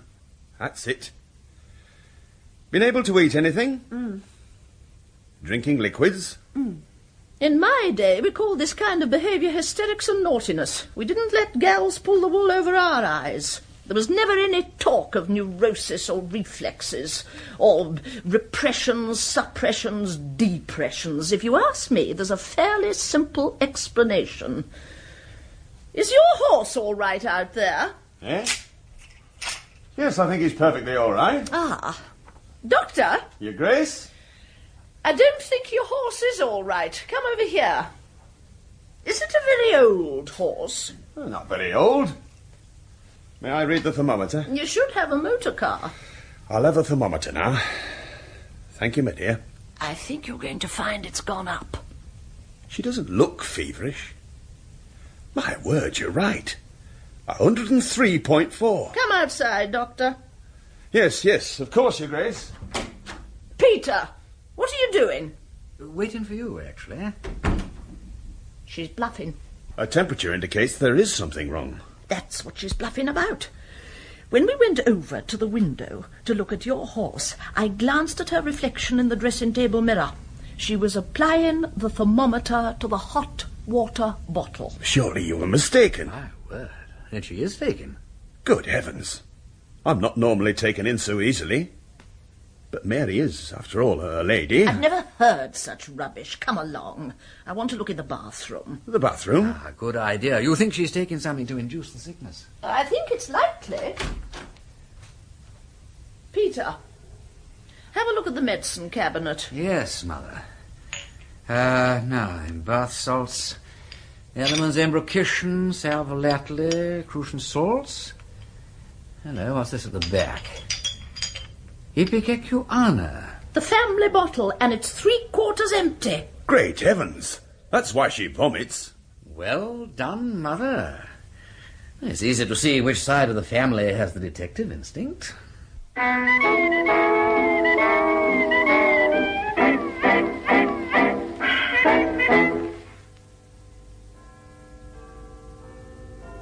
But, Peter, why should Mary want to make herself ill? That is what I am trying to find out, Charles. And I haven't told you the most unpleasant bit of the lot. What's that? Bunter went round to the analyst in Gower Street this morning and brought me the results. You remember I sent him a stain off one of Mary's skirts? Yes. Well, he has confirmed that the blood is human. And I'm afraid it's Cathcart's. Well, she must have knelt in it. The stain was 3 or 4 inches across, according to Bunter. And she won't say anything? I'm afraid not. So let's go over it. Now, Wednesday night, everyone comes in, dines, and goes to bed except Cathcart, who rushes out and stays out. Right. At 11:50, the gamekeeper hears a shot, which may very well have been fired in the clearing, where, well, let us say the accident took place. Now, at 3 a.m., Jerry comes home from, somewhere or other, and finds the body. As he is bending over it, Mary arrives in the most apropos manner from the house, fully dressed, in her coat and cap, skirt, and walking shoes. Now, what is her story? That she was awakened by a shot at 3 o'clock. But nobody else heard that shot at 3 o'clock. There was no shot. Look, I know that, old Parker, but I'm examining the discrepancies in her story. She said that she didn't give the alarm because she thought it was probably poachers. But if it was poachers, it would be absurd to go down and investigate. So she explains that she thought it might have been burglars. Well, that's possible. It could have been burglars. Granted. But how does she dress to go down and look for burglars? Yeah, well, it was a wet night. Oh, my dear chap, look, if it's burglars you're looking for, you don't expect to go and hunt for them round the garden. Anyhow, fancy a present-day girl who rushes about bareheaded in all weathers, stopping to put on all her clothes for a burglar hunt. Oh, damn it all, Charles, it won't wash. Well, they said it was a wet night. She went to the conservatory. Made a beeline for it. Straight to the corpse as if she knew exactly where to look. She sees Gerald stooping over it, and what does she say? Does she ask who it is? No. She exclaims, "Oh, God, Gerald, you've killed him." And then she says, as if on second thoughts, "Oh, it's Dennis." Now, does that strike you as natural? No. But it suggests to me that it wasn't Cathcart she expected to see, but someone else.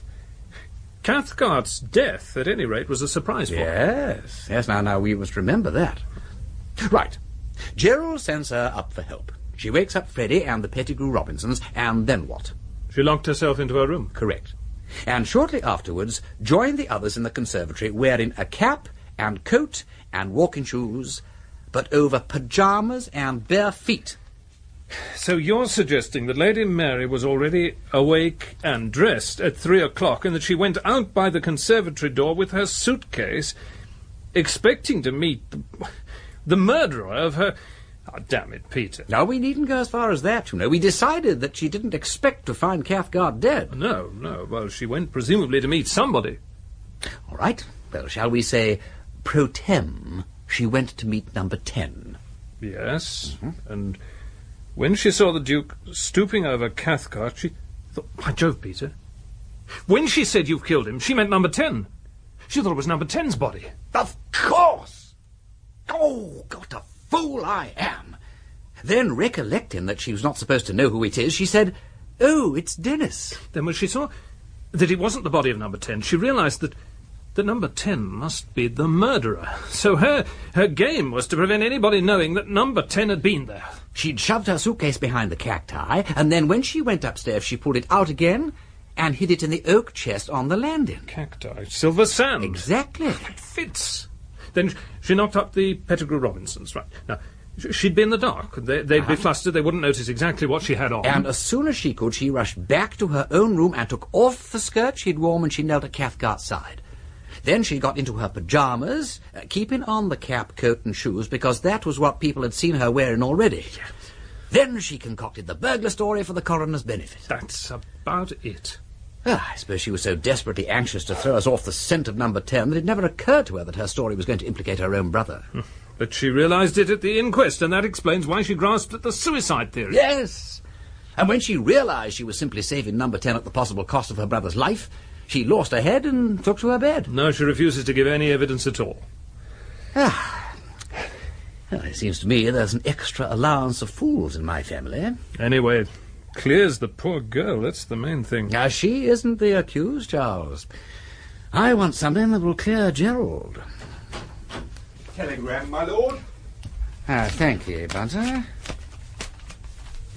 Party traced London. Seen Marylebone Friday. Further information from Scotland Yard. Police Superintendent Gosling, Ripley. Oh, I say good, eh? Now we're getting down to it. Stay here, would you, there's a good man, in case anything turns up. I'll pop round to the yard and see the head man. Bunter will arrange some dinner for you, won't you, Bunter? Certainly, my lord. There's a brace of cold pheasants. Well, what about that strawberry flan from Gunter's I left a large piece after lunch? I disposed of it, my lord. I see, yes. Well, give him a bottle of the Chateau Margaux. It is really rather decent, Charles. I'll see you later.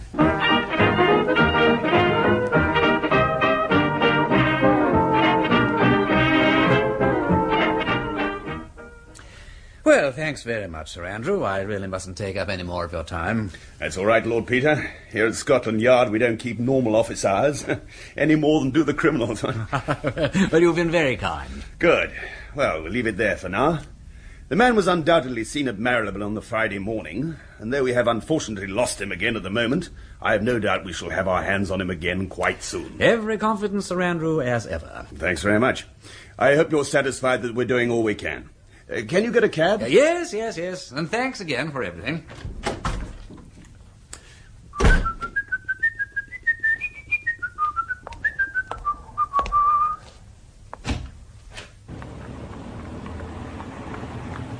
Taxi? No, tax? Yeah. Surely it's Lord Peter Wimsey. Oh, good evening. How are you? And how's Mary? Why, it's Miss Tarrant, isn't it? Oh, how absolutely ripping to see you again. And how is Mary? Well, not too good at the moment, you know.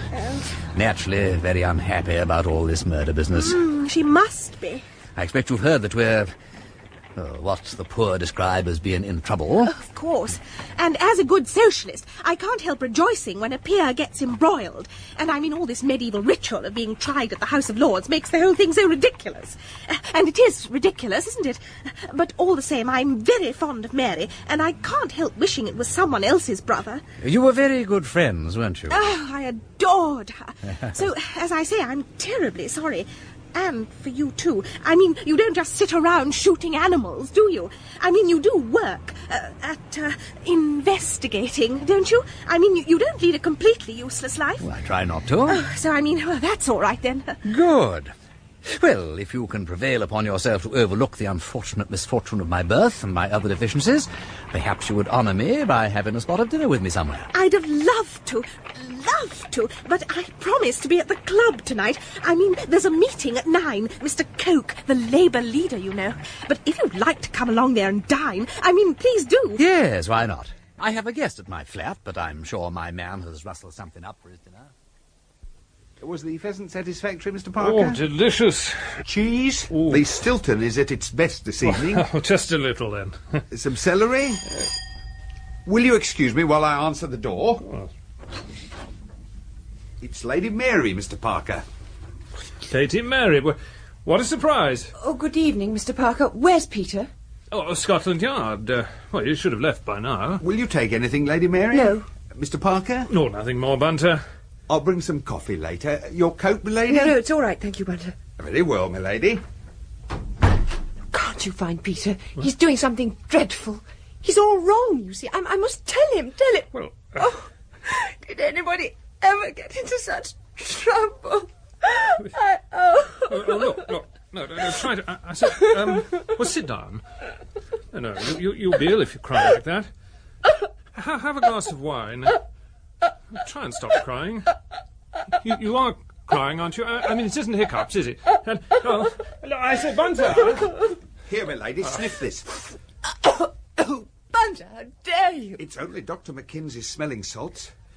Your ladyship had better take a drop of brandy. Yes. This is the 1800 Napoleon brandy, milady. There. Please don't snort so, if I may make the suggestion. His lordship would be greatly distressed to think that any of it should be wasted. Did your ladyship dine on the way up? No. Most unwise, milady, to undertake a long journey on a vacant interior. I will take the liberty of sending in an omelette for your ladyship. You're better now. Well, look, is there something on your mind? Yes, there is.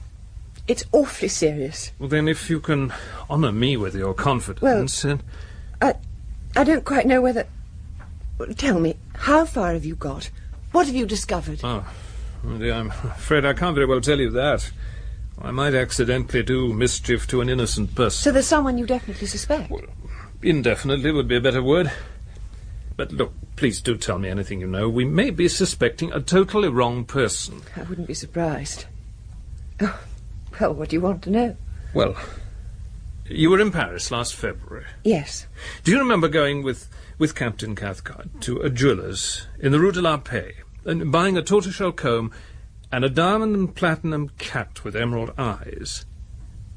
Is that the cat you've been making inquiries about in Riddlesdale? Yes. Had you lost it? Or was it Captain Cathcart? If I said it was his... I believe you. Was it?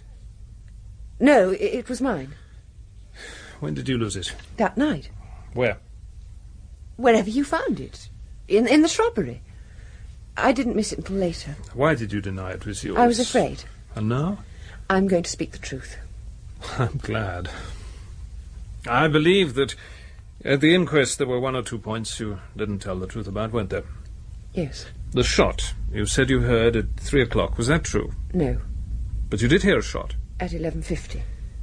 Was that when you hid something behind the plants in the conservatory? I hid nothing there. In the old linen chest on the landing? My skirt. Did you go out to meet Cathcart? Yes.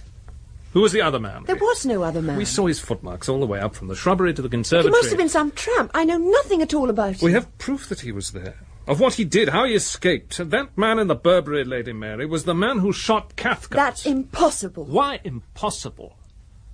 Because I shot Dennis Cathcart myself.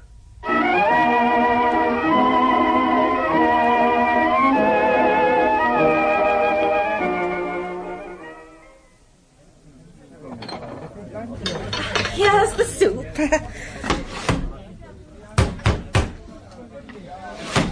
You didn't give me the bread, comrade. Yeah. Here's the bread. It's the real thing. It certainly looks it. It gives a new meaning to the phrase, man cannot live by bread alone. Millions have to.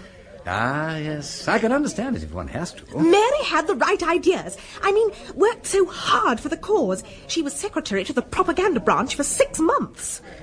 Was she now? She was a tremendous help to Mr. Goyles, to say nothing of the nursing during the war. Of course, I don't approve of England's attitude to the war, but Mary certainly had the... Who is Mr. Goyles? Oh, one of our leading men, quite young. But the government is really afraid of him. I expect he'll be here tonight. He's been lecturing in the north, but I believe he's back now. Look, I say, excuse me, but your beads are in the soup. Are they?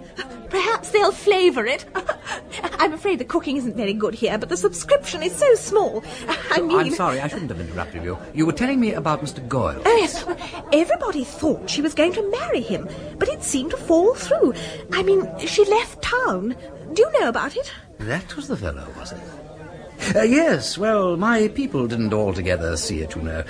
Thought Mr. Goyles wasn't quite the son-in-law they'd take to. I wasn't there myself, but, well, that was what I gathered. Another example of the absurd old-fashioned tyranny of parents. I mean, you wouldn't think it could still be possible in post-war England. I wasn't parents so much as my brother, actually. Owing to my late father's circumscribed ideas of what was owing to women, my brother has the handling of Mary's money till she marries with his consent. I don't say it's a good plan. In fact, I happen to think it's a rotten one, but well, there it is. Monstrous! Excuse me, your beads. I don't care about my beads. I don't like the soup either. I'm so angry about these feudal ideas of your father's. Too late for him to change them, I'm afraid. He's dead now, you know. Oh, yes, of course. Oh, well, after all, what is money? Oh, nothing, of course. But if you've been brought up having it, it's a bit awkward to drop it suddenly. Like baths, you know. Well, I don't understand how it could have made any difference to Mary. She liked being a worker. We once tried living in a workman's cottage for 8 weeks. 5 of us on 18 shillings a week. It was a marvellous experience, on the very edge of the New Forest. It must have been uncommonly interesting. It was an experience I shall never forget. One felt so close to the earth. I mean, so primitive. Shall we have coffee? Why, isn't that quite extraordinary? What? There is Mr. Goyles, just walked in. Really? Would you introduce me? Of course. I'll ask him if he'll join us for coffee. Mr. Goyles! Yoo-hoo! I say, I'd like you to meet a friend of mine, Mary Wimsey's brother. Will you join us for... Oh, really? He's dashed off. But he can't be missing the lecture. Oh, where are you going, Mr. Goyles? Excuse me, I must have a word with him. I say, did you see a tall, fair man just run out of here? Yes, Governor. Run up that alley behind the Hippodrome. What's up? Pinched your wallet or something? Yeah, Mr. Goyles! Mr. Goyles, come back here a moment. Would you? I want a word with you. Oh! You shot him. After. Lord Peter Wimsey is investigating the death of Captain Dennis Cathcart, for which his brother, the Duke of Denver, stands accused of murder. But now his sister, Lady Mary, has confessed to the killing, and Lord Peter, pursuing a man called Goyles, with whom he believes Mary had an assignation on the night of Cathcart's death, has been shot and wounded. The next day, the Dowager Duchess of Denver arrives at Peter's London flat. Mary, I'm annoyed. Mother, I've said I'm sorry. Not good enough, my gal. It wasn't so much that you went off suddenly last night, just before dinner, too, alarming us so much. Indeed, poor Helen was totally distressed, and you know she always makes such a point of never being upset about anything. I don't really know why, for some of the greatest men have in their time... Mr. Parker, Your Grace. Mr. Parker, come in. Yes. You're to have a mixed grill. Peter will be joining us in a moment or two. I was just saying, Mr. Parker, that some of the greatest men haven't minded showing their feelings. I don't mean Southerners necessarily, but as Mr. Chesterton very rightly points out, Nelson, too, who was certainly English, if he wasn't Irish or Scottish, I forget. Oh, dear. But United Kingdom, anyway, if that means anything at all nowadays. What was I saying? Oh, yes. Mary, I was talking about you going off without proper clothes and taking the car so that I had to wait till the 1:15. It's such a bad train, too, not getting up till 10:30. If you'd only looked up the trains before starting, you could quite easily have packed a bag. It's so much better to do things neatly and thoroughly, even stupid things. And it was stupid of you, indeed, to dash off like that and to embarrass poor Mr. Parker with a lot of twaddle. Though I suppose it was Peter you meant to see. You probably knew all about it anyway. No, Lord Peter and I haven't had time to discuss anything yet. I dashed off to Scotland Yard before breakfast. Then you must be hungry. Where has Bunter got with that food? Give him a chance, Mother. Bunter isn't a conjurer. I don't know about that. I've seen him produce meals which would be the envy of Maskelyne and Devant. Peter. Peter, are you sure you're well enough to be up? Feeling as good as new, thanks, Mother. Mary? I thought you were shot in the arm. Why is your temple bruised? Well, apart from being shot, I fell against the unwelcoming knobs of a brass bedstead which had been placed in the alley by a thoughtless second-hand furniture dealer. However, what's a brass bedstead? Yes, Bunter? A telegram, my lord. Thank you. It's my opinion, Mr. Parker, that if Peter will haunt low places full of Russians and suckling socialists taking themselves seriously, then he deserves all he gets. One mustn't encourage these troublemakers by running after them. Charles, read this, would you? Now, Mary, how did you get on with old Parker Bird last night? Did you tell him that you'd done the murder? Oh, really, it's perfectly hopeless trying to do anything. Peter, you madden me sometimes. Let's postpone a full-scale argument until after we've eaten. There's no argument, Mother. I did it. I admit it. So Peter's case is finished. You must allow your brother to be the best judge of his own affairs, Mary. I rather fancy Mary's right. Anyway, we've got Goyle, so now we shall know. He wasn't there. He's innocent. I killed Dennis. Oh, Polly, look, don't be an ass. Yes, I was going to suggest that this Mr. Goyle's... Such a terrible name, Mary dear, especially as he would sign himself Geo Goyles. G-E-O, you know, Mr. Parker, for George. And I never could help reading it as Gargoyles. You always did find him a bit sickening, didn't you, Mother? How can you, Wimsey? Oh, never mind him, Mr. Parker. If he can't be a gentleman, then... Oh, damn it all! Look, here is a fellow who, without the slightest provocation, plugs a bullet into my shoulder, breaks my collarbone, brings me up head foremost on a knobbly second-hand brass bedstead, and when, in what seems to me jolly mild parliamentary language, I call him a sickening fella, my own sister says I'm no gentleman. Don't get excited, Peter, Really, dear. Bravo! Mixed grill. Oh, excellent, Bunter. The mushrooms couldn't have been gathered this morning, surely. Possibly not, Your Grace, but I have it on good authority that they were sent up from Worcestershire late last night. Then they may very well suffice. That'll be all. Thank you, Bunter, and bring some coffee, would you please?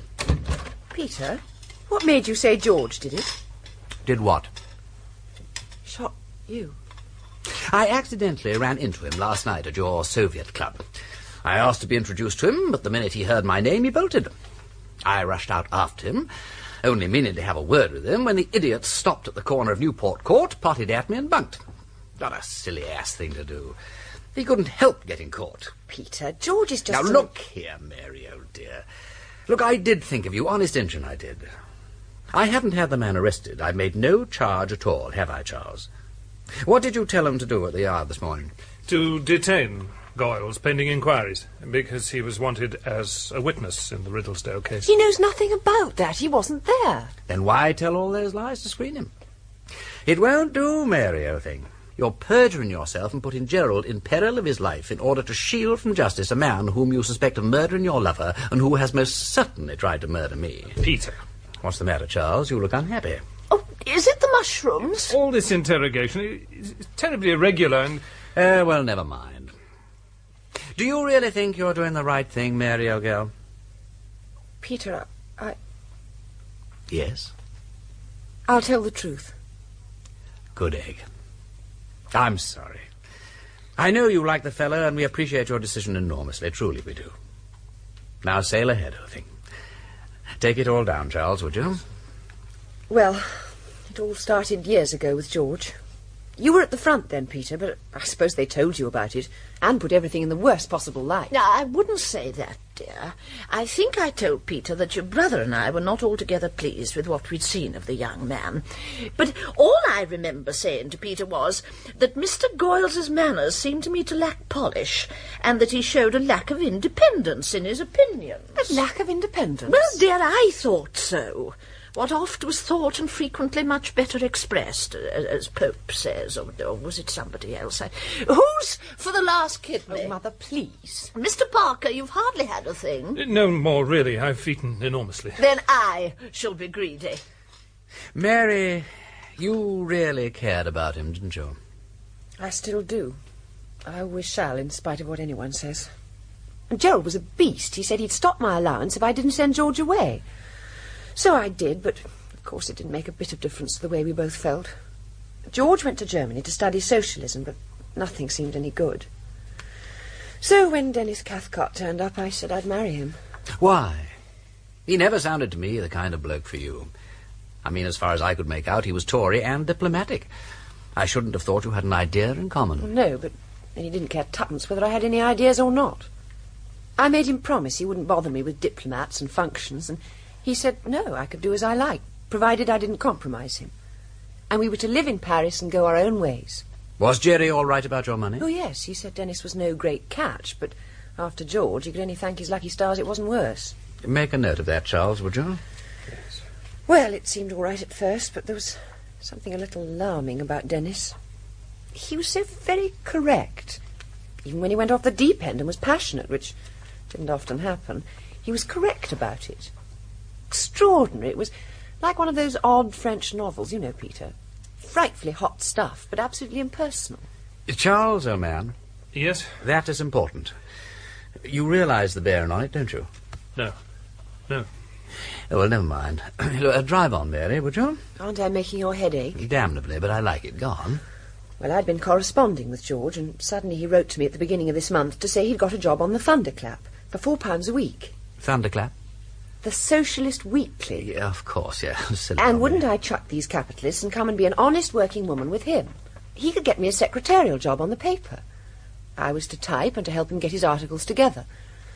He thought between us we should make £6 to £7 a week, which would be heaps to live on. And I was getting more frightened of Dennis every day. So I said I would. But I knew there'd be an awful row with Gerald. The engagement had been announced, and Dennis might have made things horribly uncomfortable for him. He was rather that sort. So we decided the best thing to do would be just to run away and get married. So it was arranged that the romantic Goyle should fetch you away from Riddlesdale.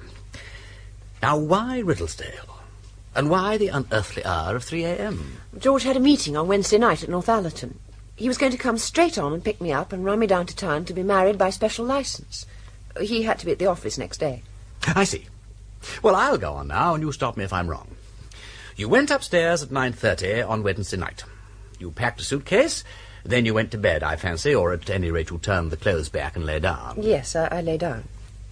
Did you, as a matter of fact, hear Gerald go out at 11:30, as Pettigrew Robinson said? Well, I fancy I did hear somebody moving about, but I didn't think much about it. Yeah, quite right.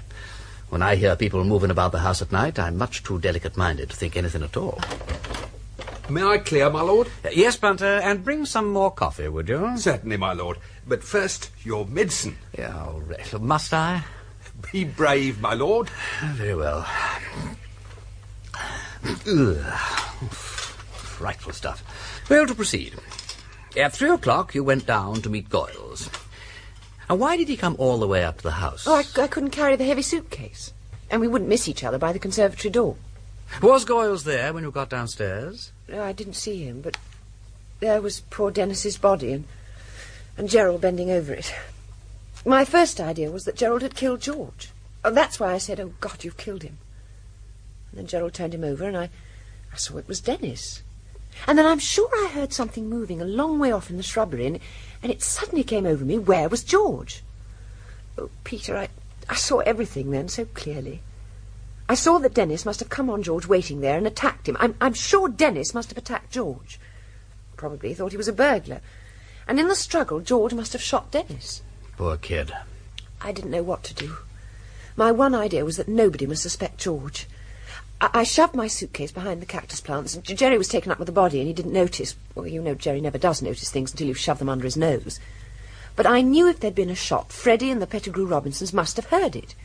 So I pretended I'd heard it too, and I rushed down to look for burglars. Gerald sent me up to alarm the house, and I had the story all ready by the time I reached the landing. I was quite proud of myself for not forgetting the suitcase. You dumped it in the chest? Yes. You knocked up Freddie and the Pettigrew Robinsons. Then you had to bolt into your room to take your clothes off. Yes, I couldn't expect anybody to believe that I went burglar hunting in a complete set of silk undies and a carefully knotted tie with a gold safety pin. No, I see your difficulty. But I made a dreadful mistake about that shot. The time wasn't right. And then at the inquest, I had to stick to my story, and it got to look worse and worse. And then they put the blame on Gerald. In my wildest moments, I'd never thought of that. Now, of course, I see how my wretched evidence helped. Hence the ipecacuana. I'd got into such a frightful tangle. I thought I'd better shut up altogether for fear of making things worse. And did you still think that Goyles had done it? I don't know. Who else could have done it? Well, honestly, old thing, if he didn't do it, I don't know who did. He ran away, you see. He seems rather good at shooting and running away. Look, if he hadn't done that to Peter, I'd never have told him. I'd have died first. The thing I don't understand is how Gerald's revolver got into the shrubbery. The thing I should like to know about is, was Dennis really a card sharper? Yes, well, the thing I should like to know about is the green-eyed cat. Well, Dennis never gave me a cat. Were you ever in a jeweller's with him in the Rue de la Paix? Oh, yes, heaps of times. He did give me a diamond and tortoiseshell comb, but never a cat. Did Goyles know Cathcart at all? Not to my knowledge. Well, I think the best thing we can do is to go and see Goyles. Whatever the key to Wednesday night's riddle is, he holds it. I'm coming with you. Would you excuse us, Mother? Yes, of course. But make sure Mr. Goyles is handcuffed, won't you? Mr. Parker, I rely on you.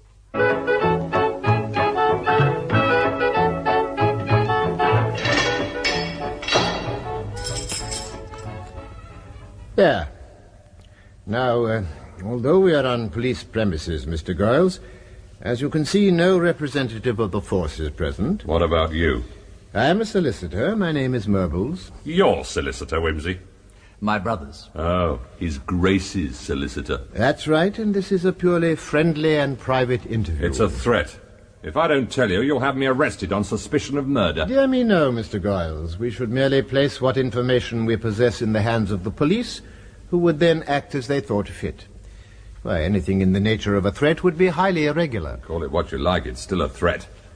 But I don't mind speaking, especially as you'll be disappointed when I tell you what I know. But what I do mind is that you, Mary, gave me away. But George, I tried so My hard... sister has been extraordinarily loyal to you, Mr. Goyles. I may tell you that she's put herself in a position of grave personal danger on your behalf. I don't know how you could think, George. Never mind how. I gather that you've told them everything. Well, I'll tell my story as shortly as I can, and you'll realize then that I know damn all about it. I parked my bus in the lane at about 3:15. Where were you at 11:50? On the road from Northallerton. My meeting didn't finish until 10:45. I can bring 100 witnesses to prove it. Go on.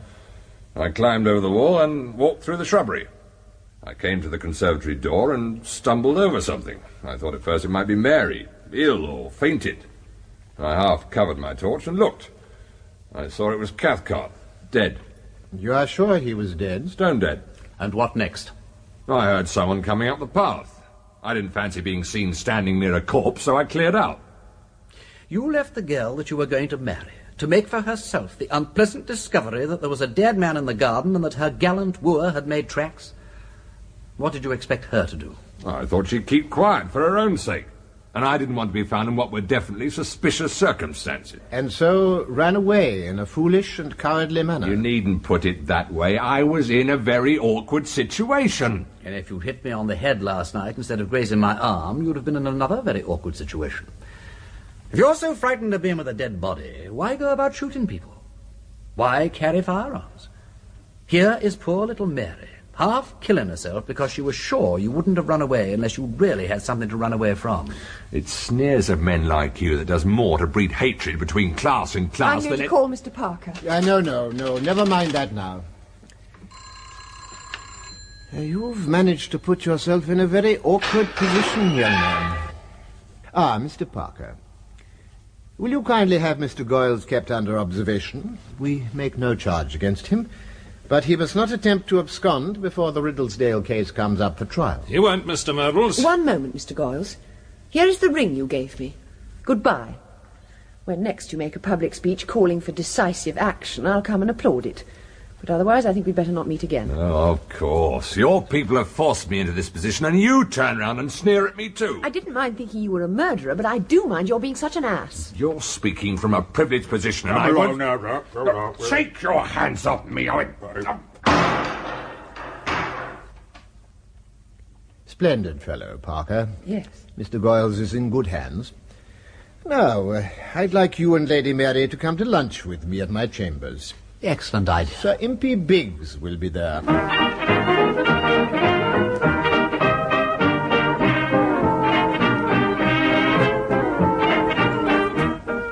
I'm afraid we may have to wait a few minutes for Sir Impey. He has an important libel action. He is defending an elderly actress. His manner goes a long way with elderly ladies. When he suggested that she should raise her skirts and show the court her legs, the sensation on the bench was truly phenomenal. And did she show them? Panting for the opportunity, my dear Lord Peter. Panting for the opportunity.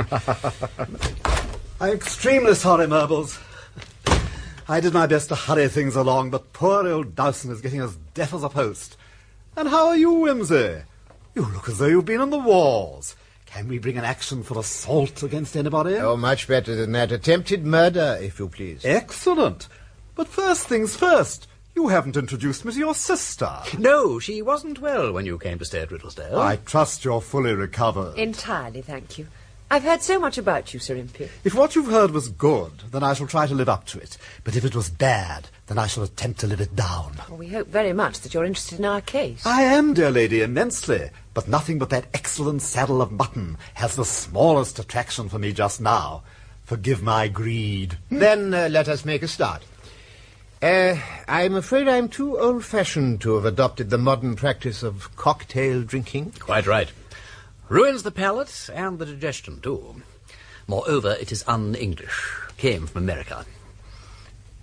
God bless me. You're giving us the famous claret. It's a sin to mention a cocktail in his presence. It's the Lafitte 75. 75. This is a great compliment, Mr. Myrtles. Thank you. It's very seldom I bring it out for anyone under 50 years of age. But you, Lord Peter, have a discrimination which would do honour to one twice your years. Thank you.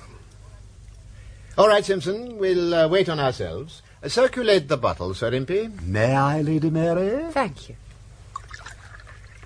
After lunch, I will ask you to try something really curious. An old client of mine died the other day and left me a dozen of 47 port. 47? Well, it'll hardly be drinkable, will it, sir? I fear not. A tragedy.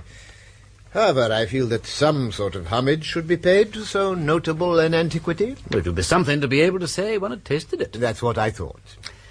But first, the Lafitte.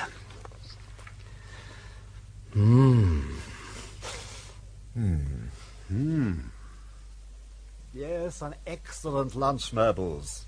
That saddle of lamb. Oh, delicious. You bachelors certainly know how to live. Thank you, Sir Impey. Now, quiet, everyone, while I pour the 47. Not a bad colour. Not bad at all. Historic moment, Myrtles. There. Oh, dear. Too late was the cry. I fear so. Dead? Quite dead. It is like the taste of a passion that has passed its noon and turned to weariness. How very melancholy. Which reminds me, Goyles. Haven't you told me everything? Fact is, he's lost a lot by not being the murderer. Might have got a fine figure as a midnight assassin. But things being as they are, we must make the most of him as a witness. I'm sorry, Mary. Oh, don't mind me. I think you've worked it all out very well indeed. Our progress so far has been somewhat negative. Still, what we want to get at is the truth. Do you? I don't. I don't care tuppence about the truth. I want a case. I don't care who killed Cathcart, provided I can prove it wasn't Denver. I've always said that the professional advocate was the most immoral fellow on the face of the earth. And now I know for certain. Well, there's one thing to be grateful for. You, Lady Mary, were too unwell to go before the grand jury last Thursday. I wish I could escape the ordeal of giving evidence before the Lords. I can understand that. But the prosecution will be building their case on a shot fired at 3 a.m. Don't answer their questions if you can help it, and we'll spring it on them. I suppose Denver still refuses to explain his movements? Categorically. The Wimseys are a determined family. What is your next move, Peter? Well, I have 3 lines to go on. First, try to establish Jerry's alibi from external sources. Second, get more information about Cathcart's past history. Thirdly... Find the real murderer. Any ideas where to look? Oh, certainly. And a very good idea it is, too. Where, Peter? Grider's Hole. That's the place where the farmer lives, who set the dogs on you. With the remarkable-looking wife. He is jealous and bloodthirsty. And Cathcart, well, may have wandered over to Grider's Hole any day. Are you suggesting that at the very time Mr. Cathcart was betrothed to your sister, he was carrying on a disgraceful intrigue with a married woman very much his social inferior? I'm sorry, Mary. It's all right. As a matter of fact, it wouldn't surprise me, frightfully. Dennis had rather continental ideas about marriage. I don't think he'd have thought that mattered very much. He'd probably have said there was a time and a place for everything. One of those watertight compartment minds, eh? But didn't you say this farmer had an alibi? Yes, but we didn't really test it. Well, here's to crime. Oh, Peter, I hate... Lord Peter Wimsey.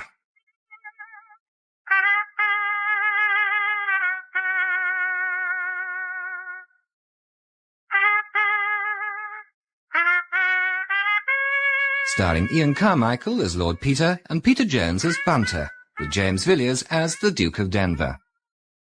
Clouds of Witness by Dorothy L. Sayers, adapted in 8 episodes by Peter Jones and Tanya Leven.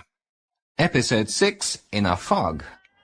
Lord Peter Wimsey is investigating the death of Captain Dennis Cathcart, for which his brother, the Duke of Denver, is accused of murder. The Duke resolutely refuses to give details of where he was at the time of Cathcart's shooting, so Lord Peter decides to visit his brother in prison in York. Jerry, it's good to see you. Oh, hello, Peter. Good of you to come. All right, Warden, you can leave us now. Sorry, my lord, quite out of question. Do you mean to say that you have the gall to insist on standing there while I'm...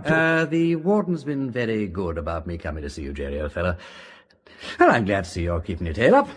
I know all this legal stuff is an awfully slow business, but it gives us time, and that's all to the good. It's a confounded nuisance, and I'd like to know what Murbles means. Came down here and tried to bully me, damned impudence. Anybody would think he suspected me. Look here, Jerry. Why can't you let up on that alibi of yours? It'd help no end, you know. After all, if a fellow won't say what he's been doing or where he's been... They've got to show I was there, murdering the man. I'm presumed innocent, aren't I, till they prove me guilty? I call it a disgrace. Now, here's a murder committed, and they aren't taking the slightest trouble to find the real criminal. I gave them my word of honour, to say nothing of an oath, that I did not kill Cathcart. Oh, mind you, the swine deserved it. But they pay no attention. Meanwhile, the real man's escaping at his confounded leisure. If only I were free, I'd make a fuss about it. Well, why don't you cut it short, then? I don't mean here and now to me, but to Murbles. Then we could get to work. I wish you'd jolly well keep out of it. I know you like playing at detectives, but I do think you might draw the line somewhere. I don't look on this as a game, and I can't say that I'll keep out of it. I'm jolly sorry you find me such an irritating sort of person. I suppose it's hard for you to believe that I feel anything, but I do. And I'm going to get you out of this if Bunter and I both perish in the attempt. If you'll excuse me, Your Grace, my lord. What is it, man? Thank you, Warden, for keeping an eye on the time. Must dash now, Jerry, old thing. Oh, tell Mother not to worry. And Helen. Yes, of course. Keep that chin up, old lad. Good luck. Bye. Come on, Bunter.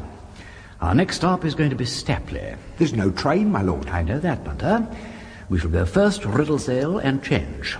Then we shall use one of their dog carts. Excellent, my lord. I should suggest the old Norfolk suit, thick woolen stockings with sober tops and a pair of stout brogues.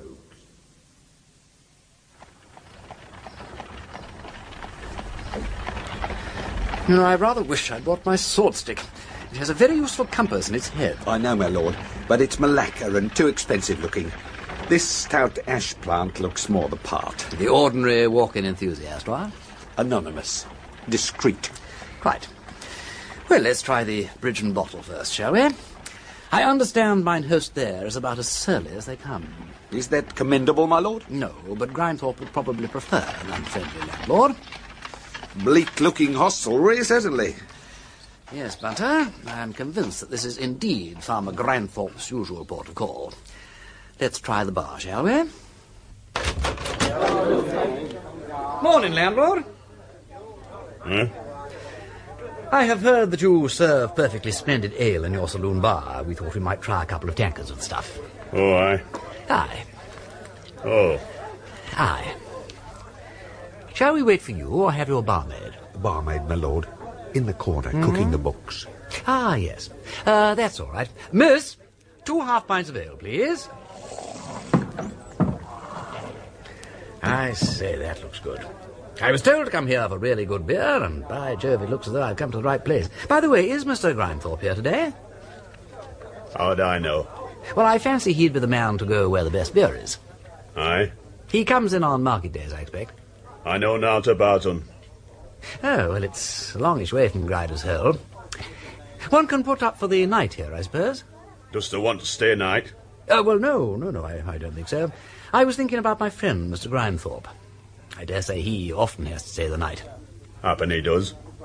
Does he stay here, then? Nay. Oh. Well, next time he drops in, say I asked for him, would you?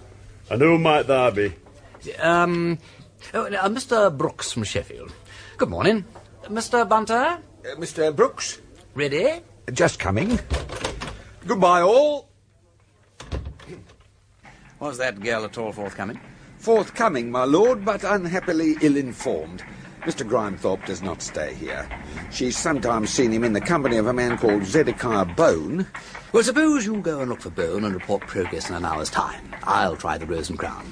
Join me in the saloon bar. Very good, my lord. The Rose and Crown.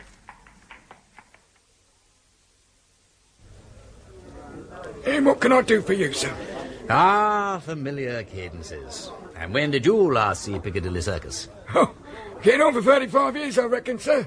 I often says to the wife, I says, Liz, I'll take you to the open empire before I die. But time just seems to slip away. Blowed if I ever remember how old I'm getting, sir. Oh, well, you've lots of time yet. Oh, I hope so, sir. But these northerners, they're so bleeding slow. And the way they speak, call it English, takes some getting used to, I can tell you. Sometimes I feel as though they're robbing me of me natural way of talking. Yeah, I don't think there's much fear of that. As soon as I stepped inside the bar, I said to myself, I am on my native paving stones, I said. That's right, sir. And being there, sir, what can I have the pleasure of offering you? Excuse me, sir. But, haven't I seen your face somewhere? No, I don't think so. Yeah, but that reminds me, do you know one Mr. Grimethorpe? I know 5 Mr. Grimethorpe, sir. And which of them was you meaning then?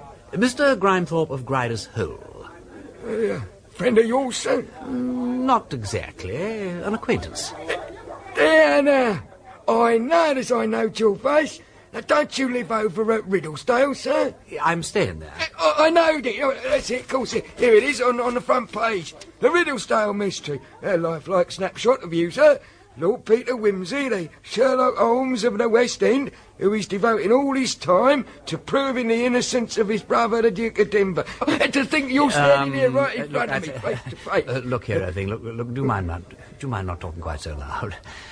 But seeing that dear old Felix is out of the bag, so to speak, do you think you could give me some information and keep your mouth shut, what? Come behind into the bar parlour, my lord, and nobody will hear us there. Now, my lord, this fella Grindthorpe used to come in here quite often on market days. Last month he come in spliced. Drunk? As a lord. My lord. Oh, he had an up and a downer with his wife. Lovely woman. Well, I could see he'd had more than he should have, so I said I wouldn't let him have any more spirits. She tried to pull him away. Blow me if he didn't knock her down. Oh, he called her some rare old names and all. Said as how she was no better than what she should be and all. I had to get the potman to throw him out. Well, I would have myself, but being small and not in very good health. Well, young Grover, he pitched him right through the door, wallop. He's shocking temper he had, but that quietened him. Has Grindthorpe always had a bad temper? Well, it's been worse lately. Do you by chance recollect him coming in here on October the 13th? Oh, that would be the day of the years. Oh, yes. Of course, I remember thinking it was odd him coming here except on market days. Said he was here to look at some machinery. Do you remember what time he arrived?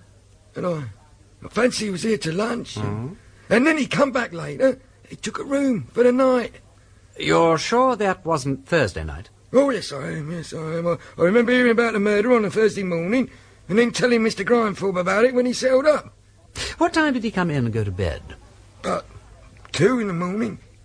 He was locked out. Jim had to go down, let him in. 2 o'clock was the Thursday morning, wasn't it? Yes. Yes, well, I am no end obliged to you. Here's a friend of mine. There you are, Mr. Brooks. Excuse me, but this here's not Mr. Brooks. It's Lord Peter Wimsey, famous amateur detective. Sorry, Bunter. Not at all, my lord. Reading will out. Well, if you'll excuse me then, my lord. Yes, thank you, most kind. Oh, yes, gentlemen, yes. What can I do for you? Did you get the information, Bunter? Yes, my lord. I've made a few notes. Grindthorpe's movements, Wednesday, October the 13th to Thursday, October the 14th. 3 p.m, orders 2 drills from a man called Gooch and drinks 2 clinch bargain. 5 p.m, calls on John Watson about delivering dog food, drinks with Watson. 5:45 p.m, drinks with Zedekiah Bone at Bridge and Bottle. 7 p.m, seen by Constable Z15 drinking with several men at Pig and Whistle. Heard to use threatening language with regard to some person unknown. 7:20 p.m, seen to leave Pig and Whistle with 2 men not yet identified. October 14th, 1:15 a.m, picked up by Watson about a mile out on road to Riddlesdale, very dirty and ill-tempered and not quite sober. 1:45 a.m, let into Rosencrown by James Johnson Potman. The shot was heard at 11:50. How far to Riddlesdale, Bunter? About 13 3/4 miles, my lord. Couldn't be done on foot. We must find those men at the Pig and Whistle, though, lad. Yes, my lord. There is one thing I happen to discover. Let's have it. It's not particularly pleasant, my lord. Come on. I met an old man in the Drover's Arms who claims to have seen a man walking over Wemmeling Fell on the night of the murder. A man, eh? Not much to go on. He volunteered the information that it could have been the Duke, my lord. Bunter, I am more and more certain that we're going to find the answer to this business at Grider's Hole. Very possible. Jolly foggy, Bunter, ain't it? It is, my lord, and somewhat damp. I wish I had my walking stick with a compass. I took the precaution of bringing a pocket compass, my lord. Well done, Bunter. Well, now, let's see. Yes, southeast. Yes, Grider's Hole should be over there. Let's hurry. Yes, my lord. Bunter? My lord? There you are. Sorry, I thought you'd vanished for good. We must keep together, my lord. This fog is deceiving. Much worse than dear old London, eh? Oh! Are you all right, my lord? Frankly, no, Bunter. Oh, give me a hand, would you? I can't see you, my lord. And I'm over here. Look here, ma'am. Ah, that's it. Hold fast, my lord. Thank you, Bunter. It's getting worse, my lord. Yes. Has the phenomenon... Has it any habits, my lord? No regular habits, I believe. Sometimes it moves, other times it stays in one place for days. We might have to wait all night and see if it lifts at daybreak. Yes, my lord. Well, if we keep going southeast, we shall get to Grider's Hole, and they'll jolly well have to put us up for the night. Can you see the compass, my lord? Just about. Yeah, straight on downhill the southeast. Excellent, my lord. It may be a little warmer lower down. Let's hope we don't walk in a circle. That's always the danger in a fog. What's that? A horse, my lord. Frightened, I expect. Poor devil. Where is he? No, my lord, don't try and find him. He's over there somewhere. For God's sake, stop, my lord. The bog! Oh! Stay where you are, Bunter. Stand still and stop me. Oh! I tripped right into it. I say, one sinks very fast. Now, Bunter, don't you come anywhere near me or you'll go too. We'll yell for a bit. I don't think we're very far from Grider's Hole, and we may be able to rouse him. Help! Help! If your lordship will keep shouting, I think I can get to you. Help! Help! Try not to move, my lord. You'll sink further in. Yes, I know. Oh! I'm up to my thighs already. Keep shouting, my lord. Look, I hope you're not thinking of trying to get to me, Bunter. I order you to stay where you are. Certainly, my lord, but please keep shouting. Help! Help! Help! Well done, my lord. Help! Bunter, you are disobeying my orders, I can hear you. Then I must be very close to you, my lord. Bunter, for God's sake, keep out of this. It's all right. I'm on my stomach, my lord. My weight is more evenly distributed. I shall be all right. Can you feel my hand, my lord? Where is it? Keep still, my lord. The less your lordship moves, the better. You sound very near, Bunter. I am, my lord, behind you. There. Oh, well done, old lad. Take my hand, my lord. And so long as I can keep a grip of this large tuft of grass, we can stay here indefinitely. Don't fancy that, Bunter. Oh, Lord, what a beastly way to peg out. We're not going to peg out, my lord. I'm up to my chest in it, Bunter. We must shout as loud as we can. Shall we attempt it in unison, my lord? Yeah. All right, yes, all right. 1, 2, 3. Help! Help! Listen. I thought I heard something, my lord. Let's call again, Bunter. 1, 2, 3. Help! Help! Help! Not a soul. I say, Bunter, old thing, I'm beastly sorry to have let you in for this. Don't mention it, my lord. What became of your stick, my lord? I think it's here somewhere, just behind me. Here it is. May I, my lord? Yes, of course. What are you going to do with it? Thank you, my lord. I'm just going to put it under my chin, like this, and keep my head out of the mud. I say, Bunter. My lord? Look over there, to the left. There's a light. So there is. It's a long way off. Help! Help! Over here! Help! Who's there? Help! Over here! In the bog! Bring a ladder or a gate or something. Quick as you can. There isn't much time. You said we could stay here indefinitely. I was guilty of exaggeration, my lord. Yeah, well, hurry up there. We're sinking fast. The turtle, Jake. Over here. 2 of us. Make haste. Hang on, canster. Yes, if you're quick. Jake's fetching hurdle. 2 on here, sister. Yes. Deep in. 1 of us. All right. Jake's coming with the hurdle.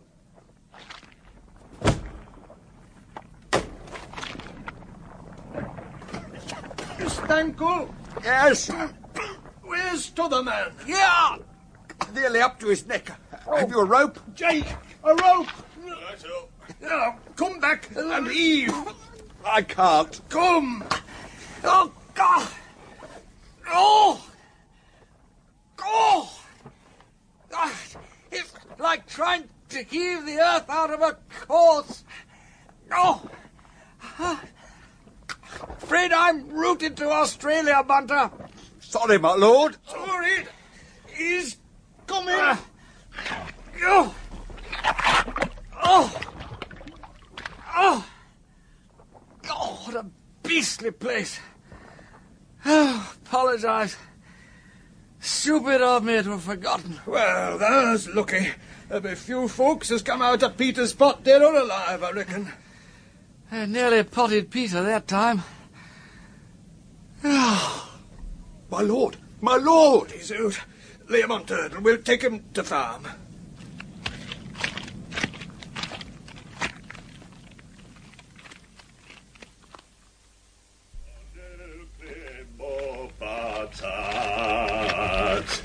Then worms will come and eat the yolk. Then worms will come and eat the yolk. On il Clément-Batat, on il Clément-Batat, on il Clément-Batat. Here we are. What's this? What's I got there? No, but a fool or a thief. It come up here in fog. Who is it? Oh, poor man. I just shameless. A man, any man that's how I think so. Bite till us wanted. William. Go tongue. Hey, now, take him in for night. If the feller had come to do harm, he's done it already to himself. He won't do any more harm tonight. Look at him. Aye. Well, bring an end to fire, man. Bunter. Oh, well, where... You all right? Oh, I never said thank you. I don't know what I'm doing. Anywhere to sleep here, what?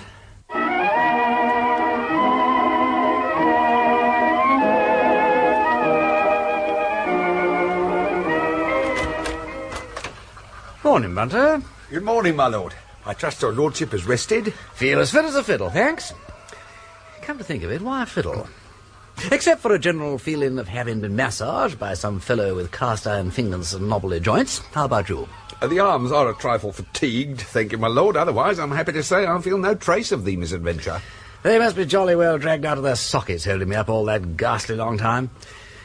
You know, I'm so deeply in debt to you already, Bunter, it's not a bit of use trying to repay it. You know I won't forget anyhow, don't you? Your breakfast, my lord. Thank you. Did they give you anywhere decent to sleep? I slept excellently, thank your lordship. They would have given me another room, but I preferred to remain with your lordship, trusting you would excuse the liberty. I feared Grimethorpe might not feel altogether hospitably disposed, and that he might be led into some hasty action if we were not together. Most murderous-looking fellow I ever set eyes on. I'll have to talk to him this morning, or to Mrs. Grimethorpe. I take my oath she could tell us something, what? I should say there was very little doubt of it, my lord. Whose room's this? Mr. and Mrs. Grimethorpe's, my lord. It appeared most suitable, there being a fire and the bed already made up. Mrs. Grimethorpe showed great kindness, my lord, and the man Jake pointed out to Grimethorpe that it would doubtless be to his pecuniary advantage to treat your lordship with consideration. Well, it's up and away for me. Oh, Lord, I'm stiff. Oh, what a godforsaken place this is. But it has a certain grandeur, I suppose. Look at the view from this window. Bleak, my lord. It looks as if the window hasn't been open for a long time. Hello. Someone's wedged a piece of paper in it to stop it rattling. Bunter! My lord? Bunter! I am, without exception, the biggest ass in Christendom. When a thing is right under my nose, I can't see it. I deserve to be crucified upside down as a cure for anemia of the brain. Jerry, silly old blighter, why couldn't he have told me? Tell you what, my lord? Look at this, Bunter. Stuck into the window frame for anyone to find. Just like Jerry. Signs his name to the business in letters a foot high, leaves it conspicuously about, and then goes away and is chivalrously silent. This, Bunter, is the missing letter from Tommy Freeborn. So his grace was here on the night of the murder? Certainly. trudged across the fields while the unspeakable Grimethorpe was in Stapley buying machinery, plugged the window with this, bade the beautiful Mrs. Grimethorpe farewell and padded back to Riddlesdale at 3 in the morning like a homing tomcat, got in and fell over his guest's body by the conservatory. Then, damn me if he doesn't prefer to go to prison and face a charge of murder rather than tell me all his solicitors where he's been. I remember you saying the lady threw herself into your arms when she heard your voice, my lord. Thought I was Jerry. Of course!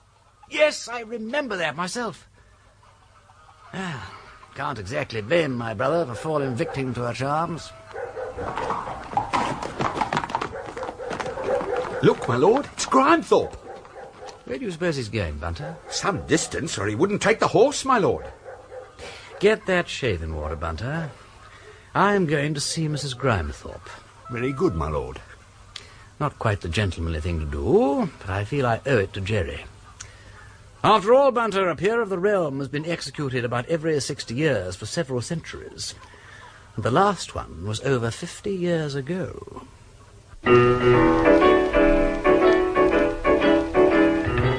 In that episode of Clouds of Witness, the parts were played as follows. Lord Peter Wimsey, Ian Carmichael; Bunter, Peter Jones; the Duke of Denver, James Villiers; Grimethorpe and the Cockney landlord, Bill Wallace; Mrs. Grimethorpe, Elizabeth Proud; Jake, the Yorkshire landlord, David Sinclair; the warden, the ostler, and the rescuer, Alan Rowe. In a Fog was adapted by Peter Jones and Tanya Leven from the book Clouds of Witness by Dorothy L. Sayers. The programme was produced by Simon Brett.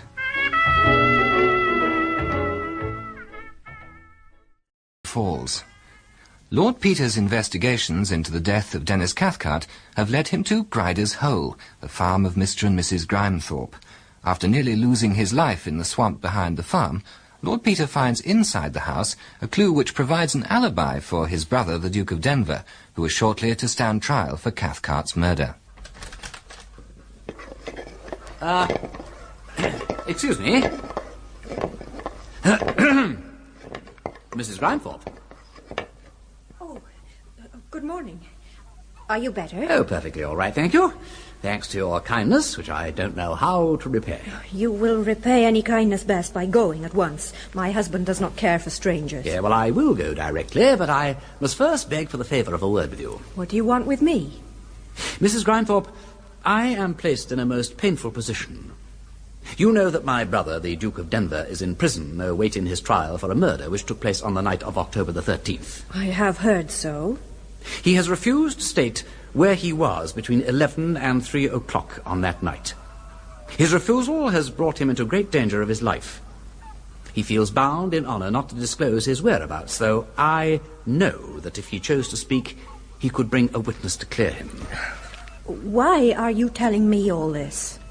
Because, Mrs. Grimethorpe, you know how innocent my brother is of this murder. I know nothing about your brother. Forgive me, but that is not true. I know nothing. And surely if the Duke will not speak, you should respect his reasons. I am not bound in any way. I am afraid I cannot help you. You are wasting time. If you cannot produce your missing witness, why do you not set about finding the real murderer? I've been working hard to find him, but with no success. The trial will probably take place at the end of this month. I had hoped that with your help we might agree on some explanation. Less than the truth, perhaps, but sufficient to clear my brother. As it is, I fear I shall have to produce the proof I hold and let matters take their course. What do you mean by proof? I can prove that on the night of the 13th, my brother slept in the room I occupied last night. It is a lie. He will deny it. I shall deny it. You cannot prove it. He was not there? No. Then how did this letter come to be wedged in the sash of the bedroom window? Oh, no. Oh, no, it is a lie. Oh, God, help me. Oh, Mrs. Grimethorpe, please, somebody will hear you. Now tell the truth and we'll see if we can find a way to protect you. It is true, isn't it? He was here that night. You know it. When did he come? At 12:15. Who let him in? He had the keys. When did he leave you? A little after 2. Yes, that fits all right. 3/4 of an hour to go and 3/4 to get back. He stuck the letter in the window, I suppose, to stop it from rattling. There was a high wind, and I was nervous. I thought every sound was my husband coming back. Your husband suspected this? Yes, but he could get no proof. If you call me to give evidence, he will know. He will kill me. Oh, for God's sake, have pity. That letter is my death warrant. Find some other way. You can, you must. Mrs. Grindthorpe, believe me, I am deeply sorry for you, and if I can get my brother out of this without bringing you in, I promise you that I will. But if there should be no other way, I will see that you have police protection from the moment that the subpoena is served upon you. For the rest of my life? Once you're in London, we'll see about freeing you from this man. Oh, no, if you call upon me, I am a lost woman. But you will find another way. I'll try to do everything that is possible to protect you. Ah, Mr. Grindthorpe, there you are. Awfully pleased to see you, and thank you for putting us up. I was just saying so to Mrs. Grindthorpe and asking her to say goodbye to you for me. I must be off now. Good. Bunter and I are ever so grateful to you both for your kindness, and I wonder if you could find those stout fellows who hauled us out of that pot of yours last night. If it is yours, that is. Nasty, damp thing to keep outside your front door, what? Damn good thing for unwelcome guests. Oh, yes, I bet. Yes, rather. I'd better be off before I throws thee out. Yes, well, I am just off, actually. Well, goodbye again, Mrs. Grindthorpe.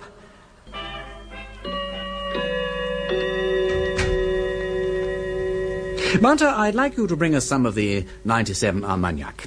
Very good, my lord. It's good to be back, Charles. You know, I'm not sure that the London variety of fog isn't preferable to the type they produce on the moors. Well, providential, though, wasn't it? If there hadn't been a fog, you wouldn't have been in Peter's pot, you wouldn't have been rescued, you wouldn't have spent the night in Grindthorpe's bedroom. And wouldn't have found the letter. Exactly. By the way, I have another letter for you to look at. Huh? Yes, from my Cockney landlord at the Rose and Crown. Yes, here it is.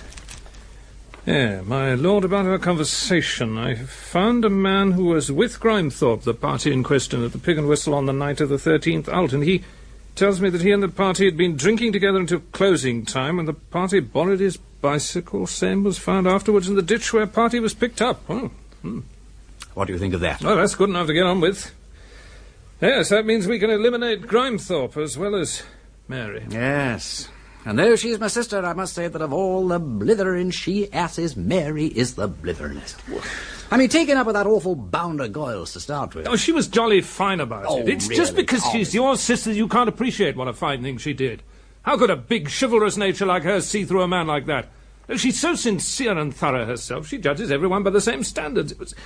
It was wonderful the way she fought for him. I mean, think what it must mean to such a splendid, straightforward woman. All right, Charles, don't get worked up. I believe you. Please spare me. I'm only a brother. All brothers are fools. All lovers are lunatics. Shakespeare says so.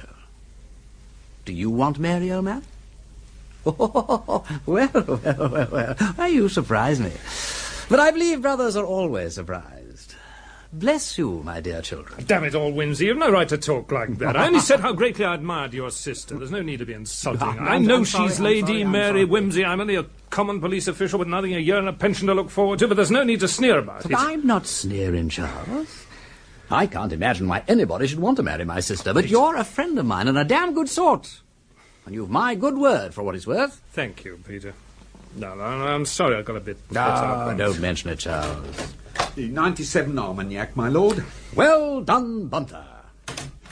Are these letters to be filed, my lord? Yes, Bunter. Yes. The one from the window at Grider's Hole and this one from Mr. Watchet. Very good, my lord. Filed, eh? Pleased you have a system. It's Bunter's invention, actually. I just stuff everything in my pockets, and when I've turned in, Bunter goes through 'em and files anything relevant. His Lordship Taylor insists on that, Mr. Parker. Gentlemen's pockets should never harbour more than the slimmest of notebooks. Exactly. I'll see if there's anything for you in my pocketbook, shall I? That's getting a bit full. Here. Yes, a couple of letters you can file. There you are. And what's this piece of blotting paper? My lord? Ah, yes, of course, from the study at Riddlesdale. Wait a moment. Wait a moment, Charles. Of course! Manon Lescaut. Well, what do you... My lord? Well, boil my brains. Boil 'em and mash 'em and serve 'em up with butter as a dish of termites, for it's damn well all they're fit for. Here we have been worrying over Jerry and Mary and hunting Goyleses and Grimethorpes and God knows who, and all the time I have got this little piece of paper tucked away in my pocket. Manon! Manon! Oh, Charles, if I had the grey matter of a woodlouse, that book ought to have told me the whole story. Peter, I have never read Manon Lescaut. I haven't the foggiest idea what you've discovered. Have a look at that blotting paper. All right. I see 2 blots. Someone must have shaken a pen there.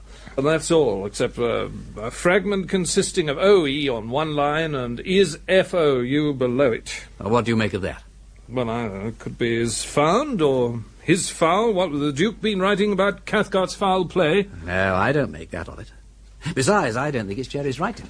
Well, whose is it? Well, I can guess. Oh, cough it up, Peter. Try the line above. Well, there's only the OE, and then there's some scratches in front of that. Well, there aren't lashings of English words with OE in them, and it's written so close that it almost looks like a diphthong at that. That's his French. You're getting warm. It could be Sir, Earth, Boeuf, Cur. Yes. Have a look at the scratches in front of it. E-R-C-E-R. Erse. How about piercer le coeur? Now, what's that mean? It means pierce the heart. Now your F-O-U line. Foo! Who? No, I didn't say who. I said foo. Yes, I know you did. I said who. Who? Yeah, but who is foo? Who is? By Jove, yes, of course, suis. Je suis fou. And I suggest that the next words might have been something like, de douleur. Well, they might have been. You cautious beast, I say they are. Yeah, but it still tells us nothing. Well, now think, Charles, think. This was written on the day Cathcart died. Now, who in the house would be likely to write piercer le coeur? Je suis fou de douleur. Now, take everybody. Well, I know it ain't Jerry's fist, and he wouldn't use those expressions anyway. Mr. or Mrs. Pettigrew Robinson, well, not Pygmalion likely. Freddie? Freddie couldn't write passionate letters in French to save his life. Well, it would have to be either Cathcart or Lady Mary. No, it couldn't be Mary. No, why not? Well, not unless she changed her sex. It would have to be Je suis folle. But Cathcart! Of course. He lived in France all his life. Now, consider his bank book. Consider. Oh, Peter, we've been blind. Yes! Listen, I was going to tell you that the Sûreté write to me that they've traced one of Cathcart's banknotes. Where to? Well, to a Mr. Francois who owns a lot of property near the Étoile. Ah, and lets it out in apartments? Oh, no doubt. When's the next train, Bunter? My lord? The next train, Bunter, for Paris. 8:20, my lord, from Victoria. And I'm going to catch it. Pack my toothbrush and call a taxi. Certainly, my lord. But, Peter, what light does it throw on Cathcart's murder? Look, I've no time now, but I'll be back in a day or two. Meanwhile, read this. What? What is it? It is a classic French novel, Charles, called Manon Lescaut.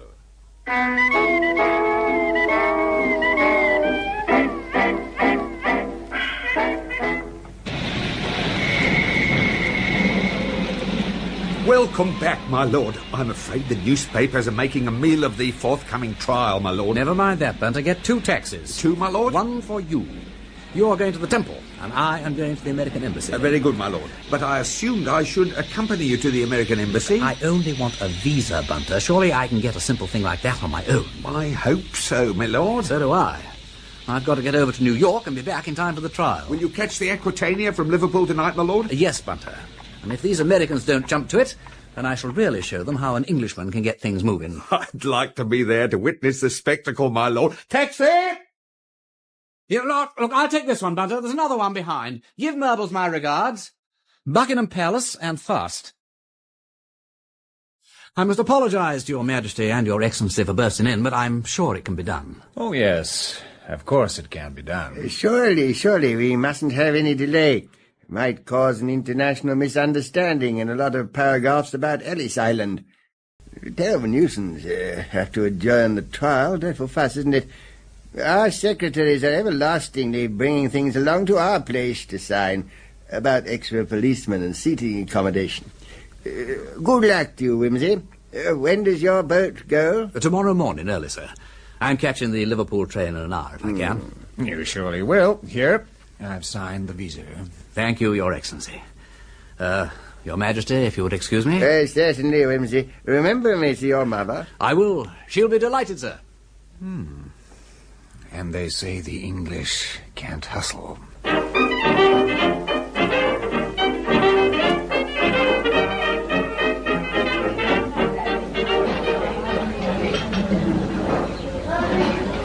I say, Benson, don't you think we ought to be getting over to the Lords and taking our places? Calm yourself, Enright. It's all ritual and pageantry for at least another hour. Oh. It's a slow job getting 300 doddering peers into their right places. I've seen it all, old boy. Seen it all. 11 o'clock. Good. Let's have another cup of coffee, and then stroll over in time to hear the first witness. The Duke himself? No hope he's the accused. No, the first witness to be called by the prosecution will be the Duke's sister, the beautiful Lady Mary, and Sir Wigmore Rinching will be cross-examining her. I wouldn't like to miss that. You won't, Enright. Believe me. Now, Lady Mary, let us turn to later that night, or rather early the following morning. At 3 o'clock, what did you do? I got up and went downstairs. In consequence of what did you do so? In consequence of an appointment I'd made to meet a friend. Indeed. Now, witness, remember you are on oath and be very careful. What was it caused you to wake up at 3 o'clock? Oh, I wasn't asleep.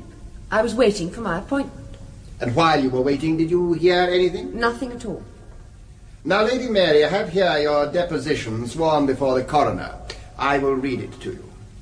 You say, at 3 o'clock I was wakened by a shot. I thought it might be poachers. It sounded very loud. I went down to find out what it was. Do you remember making that statement? Yes, but it wasn't true. It was not true? No, I heard nothing at all. I went down because I had an appointment. My lords, I must ask leave to treat this witness as a hostile witness. Proceed. Who was this person with whom you had an appointment? A Mr. George Goyles. Thank you, Lady Mary. Is she lying now, or did she lie to the coroner? To the coroner, my bet. I shouldn't wonder if Sir Impey hasn't something up his sleeve. Wait for it. Here it comes. Forgive the nature of the question, Lady Mary, but will you tell us whether, in your opinion, Captain Cathcart was deeply in love with you? No, I'm sure he was not. It was an arrangement for our mutual convenience. From your knowledge of his character, do you suppose he was capable of a very deep affection? Oh, I think he might have been for the right woman. I should say he had a very passionate nature. Thank you. Did Captain Cathcart ever give you this platinum and diamond cat? Never. Did you ever possess such a jewel? No, I'm quite positive I never did. My lords, I put in this diamond and platinum cat. Thank you, Lady Mary. Call Arthur James Fleming. Who have we got there, Enright? The manservant from Riddlesdale. Not very impressive. It can't be the butler. Why not? Well, if he were, Sir Wigmore wouldn't hand him over to the defence for a start. Listen. You can't recall giving the Duke a letter on the 13th of October? Yes, sir. No, sir. But you're not sure? No, sir. Do you recollect whether any letters came by post for anyone else? There were several letters, and there was one for Captain Cathcart. Did the captain open his letter? I could not say, sir. I left the room to take His Grace's letter to the study. I see, so the Duke did receive a letter that evening. Yes, sir. I remember now, sir. Now, will you tell us how the letters are collected for the post in the morning at the lodge? They are put into the post bag, which is locked. His Grace keeps one key, and the post office has the other. On the morning after Captain Cathcart's death, were the letters taken to the post as usual? Yes, sir. By whom? I took the bag down myself, sir. Had you the opportunity of seeing what letters were in it? I saw there was 2 or 3 when the postmistress took them out of the bag, but I could not see who they was addressed to or anything. Thank you. Mr. Fleming, is this the first time you have mentioned this letter which you say you delivered to Captain Cathcart on the night of the murder? My lords, I protest against this language. We have as yet had no proof that any murder was committed. I submit that so far there has been no attempt to prove murder, and that until the prosecution have established the murder, such a word cannot properly be put into the mouth of a witness. Perhaps, Sir Wigmore, it would be better to use some other word. I bow to your lordship's decision. Heaven knows that I wouldn't seek, even by the most trivial word, to hamper the defence on so serious a charge. My lords, if the learned Attorney General considers the word murder to be a triviality, it would be interesting to know to what words he does attach importance. The learned Attorney General has agreed to substitute another word. Proceed, Sir Wigmore. Thank you, my lord. Now, James Fleming, have you ever mentioned this letter which you say you delivered to Captain Cathcart on October the 13th? I mentioned it first to Mr. Murbles about 3 weeks ago. Mr. Murbles is the solicitor for the accused, I believe. Yes, sir. Now, I put it to you that you had not remembered this letter till it was suggested to you by Mr. Murbles. Mr. Murbles didn't suggest nothing, sir. He asked me, and then I remembered it. Exactly. When it was suggested to you, you remembered it. No, sir. If I had been asked before, I should have remembered it and mentioned it, but not being asked, I did not think it would be of any importance, sir. You did not think it of any importance that Captain Cathcart received a letter a few hours before he died? No, sir.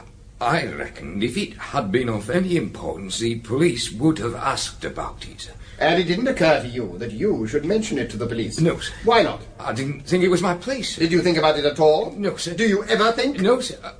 I mean, yes, sir. Thank you. Between the day of the captain's death and the day when Mr. Murbles spoke to you about it, the thought of this letter to Captain Cathcart never passed through your mind? It did, sir. When was that? Before the grand jury, sir. And how was it you didn't speak about it then?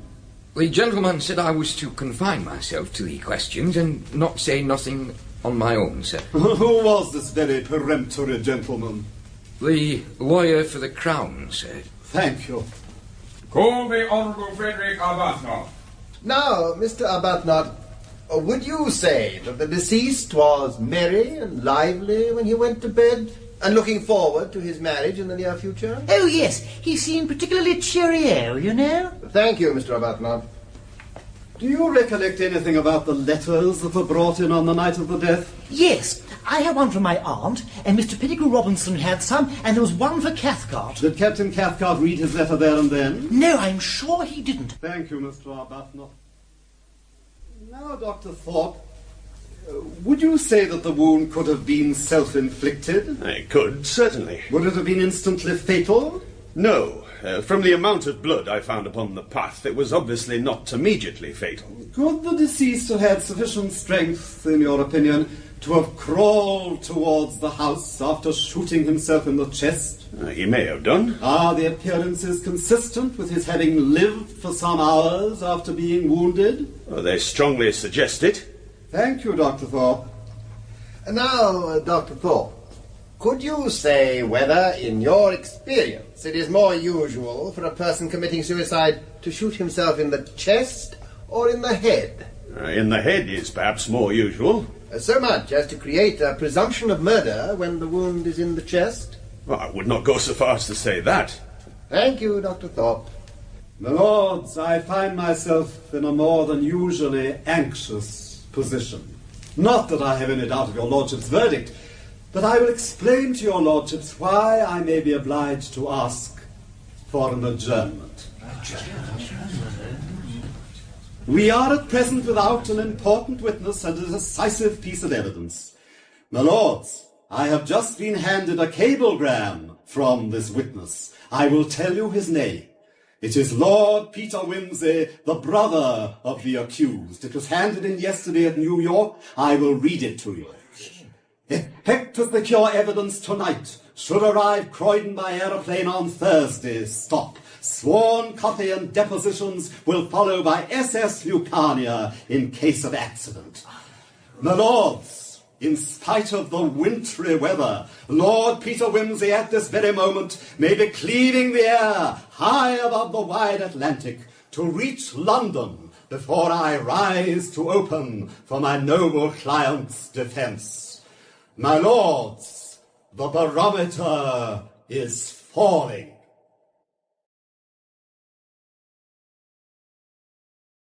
In that episode of Clouds of Witness, the parts were played as follows. Lord Peter Wimsey, Ian Carmichael; Bunter, Peter Jones; Inspector Parker, Gabriel Wolfe; Lady Mary Wimsey, Maria Aitken, Sir Impey Biggs, Brian Oulton, Mrs. Grimethorpe, Elizabeth Proud, Freddie Arbuthnot, Nigel Lambert, Jake, David Sinclair, Grimethorpe and Fleming, Bill Wallace, Sir Wigmore Rinching, Garrard Green, and Benson, John Forrest.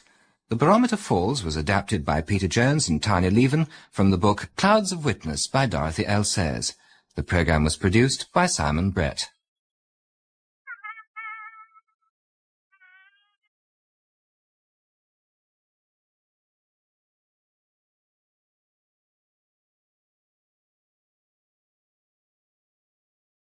Lord Peter Wimsey.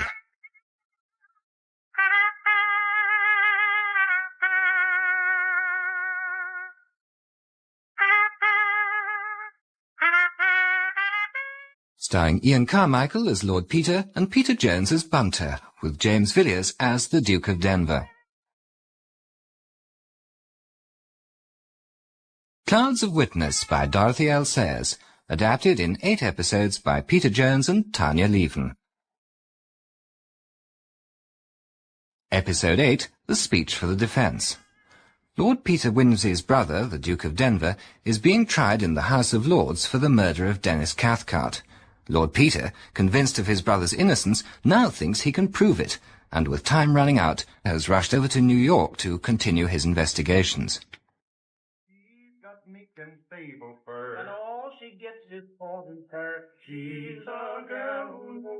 Monsieur! I'm here to see Mademoiselle Simone van der Raa. Mademoiselle is resting. You have an appointment? No, but it is a matter of the utmost urgency. I am afraid you cannot see her. She never sees anyone without an appointment. I think she will make an exception in my case. Just hand her this card, would you, and say I am a friend of Mr. Cathcart's. Monsieur Cathcart? I don't think she will be very... Look, madam, I am tired, I'm in a hurry, and I mean to see her. You are English, no? I am English, yes. In that case, perhaps... Come in and wait here. Thank you. Mais c'est formidable! Un vrai lord! An English lord! Oh, English, yes! A lord, possibly. Il dit que c'est très important et qu'il est un ami du capitaine Cathcart. Mais laisse-le entrer and turn the radio off. Non, I'll do it. Dépêche-toi! Lord Peter Wimsey, enchanté. Mademoiselle, I'm sorry to be a nuisance, but I have scoured 2 continents in search of you. Mais no, do not apologize. I'm pleased to help a friend of poor Dennis. Yes, well, I'm not exactly a friend. But my maid Adele said... Yes, well, that was a kind of shorthand. Actually, I am investigating his death. My brother, the Duke of Denver, is on trial for the murder of Dennis Cathcart. Yes, mon pauvre ami, I read about it in the New York papers. They make so much of the scandal. I prefer not to read about such things, so ugly. But you will help me. If you are quick. I am expecting Monsieur Van Amperdink any minute.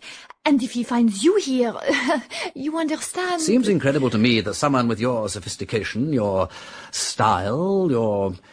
well, may I say it, your beauty...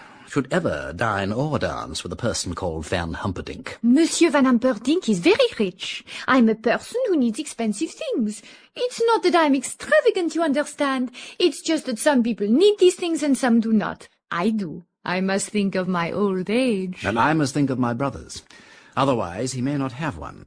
Did Dennis Cathcart write to you? Oh, so many times, le pauvre. But once in particular? The last letter he wrote? Mademoiselle, I implore you to try to remember what was in it. But I did not read it. It was so very long, very tedious, full of histoire. It was all finished. I never bother about what cannot be helped. Do you? But that letter, mademoiselle, could save my brother's life. It is why I came here from London. Without it, he may be hanged. Oh, my poor Lord Wimsey. Perhaps all is not yet lost. It is possible that the letter is somewhere about. Let me look in the desk. I sometimes put things in here. Oh, how untidy everything is. I am at Adele's despair. What is this? Oh, no, it is not here. Look at all these handbags. Perhaps it is in one of them. Have you no other evidence to help your brother? Not really. No. The letter is not here. I'm so sorry, Lord Wimsey. That letter would have been extremely valuable to the defense. Valuable. Reminds me. I wonder if Adele might have put it in my jewel case. If she thought it could be valuable, we will look. Now, let us see. Oh, no letters here. What's that under the tiara? Why, yes! Here it is! How clever of you to notice! Thank God. May I look? But of course. Riddlesdale Lodge, Stapley, Yorkshire, 13 October 1923. Yes, this is the one. Simone, je viens de recevoir ta lettre. Que dire? Mon Dieu! It is Van Amperdink! You must go! But I assure you, mademoiselle, my intentions are honourable. Monsieur Van Amperdink will not understand. He will be very angry. Please, my Lord Wimsey, slip out the back way. Look, I need your signature on this letter, quickly. Here you are. Here's my fountain pen. All right. Now, go along the corridor and through the glass door. That's right. You will be then on the fire escape and can walk down. 15 flights? Please, hurry, or he will see you. Very well. And thank you, mademoiselle, for everything. Au revoir, my lord. Au plaisir. Hello, my big bear. Your little Simon has been so lonely waiting for you.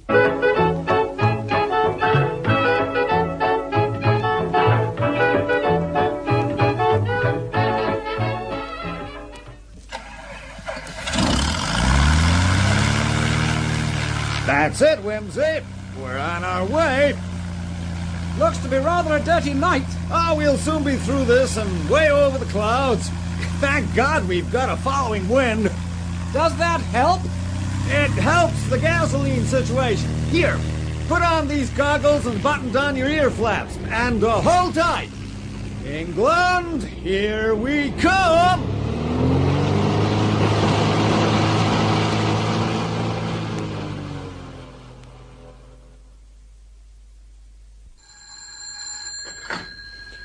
Hello? Is that you, Mr. Murbles?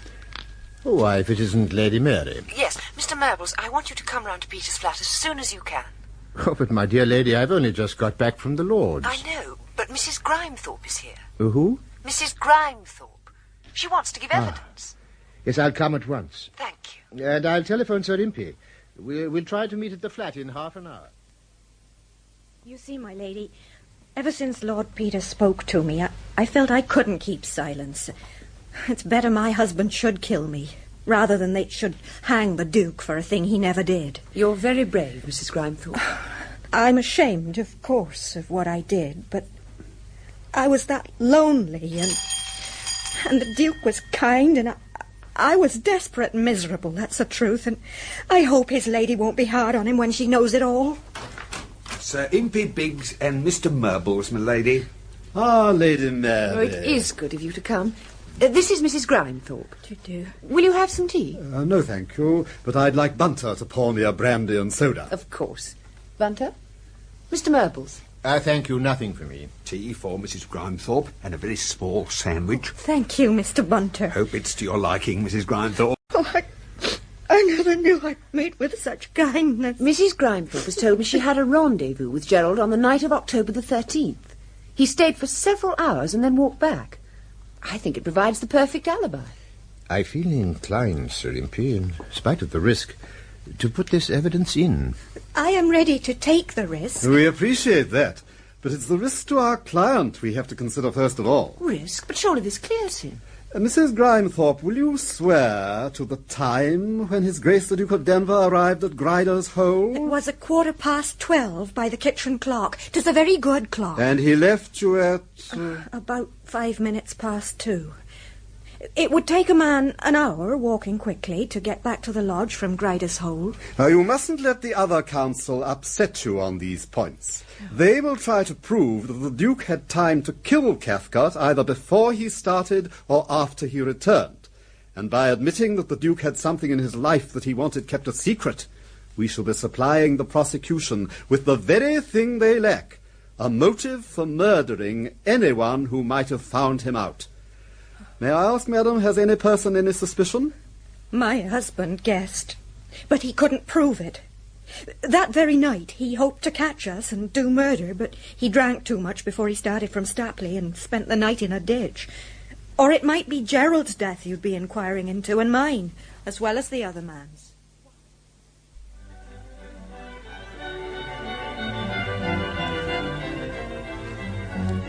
Come in, Mervils. Well, how did the Duke react? As I thought. He said it's damn good of her and all that, but I'm not going to say anything about it. Makes me feel no end of a beast, he said. Splendid! Leave it at that. He'll go into the box and behave like a perfect gentleman. They'll like that. It might solve our immediate problem, but it doesn't solve the problem of the husband. Grimethorpe, you mean? Sounds an ugly customer. He has right on his side. Could be dangerous for the Duke, too. Sorry, Mervils, but it's too late. I have altered my speech, and I have no intention of altering it again. Mrs. Grimethorpe is going to give her evidence, and when Gerald is a free man, then we'll take steps to see that he comes to no harm from the husband. So Mrs. Grimethorpe will be telling her story first thing tomorrow morning. After Madame Brigitte of Bond Street. Gerald won't like it. He won't like it at all. Now, Madame Brigitte, you have a beauty salon in Bond Street? Yes. Was Dennis Cathcart a client? He was an old and valued client. Would you say he was a vain man? He was particular about his appearance. But you are not prepared to say he was vain. If you call being particular about one's appearance vanity, then yes, he was vain. Thank you, madame. That is all. No questions, my lord. My lords, so strong is our case that we had not thought it necessary to present an What's happening, Benson? Wait a minute. An officer's just handed Sir Impey a message. Yes. I think we are about to witness an authentic, genuine, hallmark sensation in court. My lords, I am happy to say that our missing witness is here. I call Lord Peter Wimsey. Did I tell you?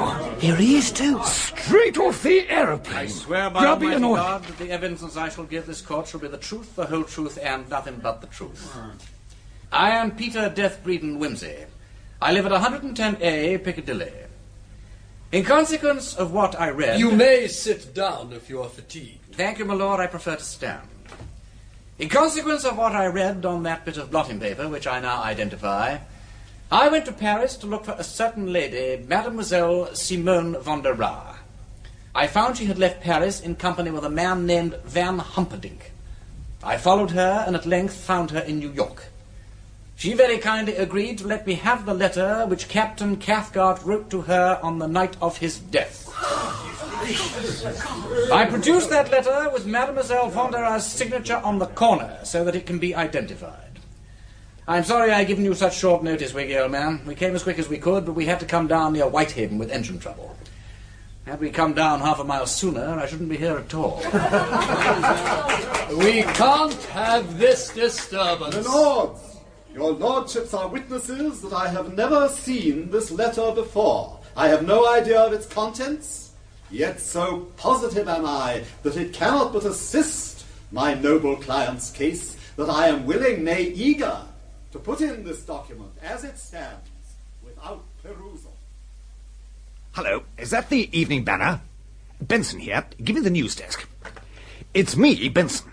Yes, I know. I'll go back to the laws in a minute. Listen, old boy. The dead man, Captain Cathcart, wrote a letter to his mistress, Simone something or other, that he'd had enough and was going to do away with himself because she'd left him for a millionaire. Yes, I'd better get back to the laws. I don't want to miss Impey's speech. Oh, send a couple of photographers, will you? Righto. My lords, I need not put before you the shocking shifts to which Captain Cathcart, this soldier and gentleman, unhappily descended. In that pathetic farewell letter to his mistress, which we have heard read, nothing is more touching than Captain Cathcart's confession. I knew you could not but be unfaithful to me. And later he writes, I actually brought myself to consider keeping my mistress on my wife's money. At this critical moment, Mr. Goyle saw the prospect of a modest position which would enable him to maintain a wife. Lady Mary, who was becoming more and more uneasy about her engagement to Captain Cathcart, makes her choice. She consents to elope with Mr. Goyles, and by an extraordinary fatality, the day and hour selected are 3 a.m. on the morning of Thursday, October the 14th. My lords, on Wednesday night at about 9:30 p.m., the manservant Fleming came up from the village with the Evening Post. To the Duke of Denver he brought a letter with news which was both startling and unpleasant. To Captain Cathcart he brought a letter the contents of which are easy to guess. While Lady Mary was packing her suitcase that night, Captain Cathcart signs his name, takes up the revolver, and hurries out into the garden. He bethinks him of the love token, the platinum and diamond cat which his mistress gave him for good luck. He will not die with that pressing on his heart. He hurls it far from him. He puts the pistol to his breast, pulls the trigger, and drops to the sodden ground. Hours pass. 3 o'clock. Eagerly Mr. Goyles leaps the wall and comes hurrying through the shrubbery to greet Lady Mary, his bride-to-be. He reaches the conservatory door and stumbles across the dead body of a man. He hears a distant footstep. Fear possesses him. With but one idea, escape from this horror of horrors, he dashes into the shrubbery just as the Duke of Denver comes up the path to the house to find the dead body and to meet Lady Mary. I think, my lords, that there is nothing more for me to say. To you I leave the solemn and joyful task of freeing the noble peer, your companion, from this unjust charge, when the clerk of this house shall address to you severally the solemn question, do you find Gerald, Duke of Denver, Viscount St. George, guilty or not guilty of the dreadful crime of murder? Every one of you may, with confidence, lay his hand upon his heart and say, not guilty, upon my honour. Well, Parker Bird, hope you didn't mind my hauling you out of the Lords. Oh, glad to escape listening to the learned Attorney General. Did you know you'd arrived just in time? Sir Impey was about to call Mrs. Grimethorpe. Mrs. Grimethorpe? Where is she? Probably still waiting in the side room. What for? To give evidence. Her husband will kill her. Yeah, well, we've been requested to give her police protection, but I can't see us doing it for the rest of her life. So I don't think we'll be short of volunteers. Deuced attractive woman. Must be getting more susceptible in my old age. I say, are they coming up? My lord, it's all right. His Grace is acquitted unanimously. Thank will you God. please come over, my lord? Yes, of course, Bunter. I say, hang on. What's the suitcase for, lad? Are we going away? I think you've done enough travelling, my lord. It's His Grace's robes. I thought he might like to put them on to walk out of the house in. I felt he looked so vulnerable in his blue serge suit amongst all the other peers with their scarlet robes. May I suggest, my lord, we go across before the peers emerge, if I may say so? Right, Bunter. Will you pay the waitress, Parker Bird? Gladly. Yeah, you better hurry. They are coming out. And there's Mrs. Grimethorpe all on her own. There she is, and there's a bearded man. He's got a gun. By Jove, it's her monster of a husband. Look, he's struggling with 3 policemen. The Duke's going towards them. Look, here, Jerry, look out! Jerry! Ow! Oh, he shot the Duke! He's under the bus! Oh, no, he isn't! Oh! Help him!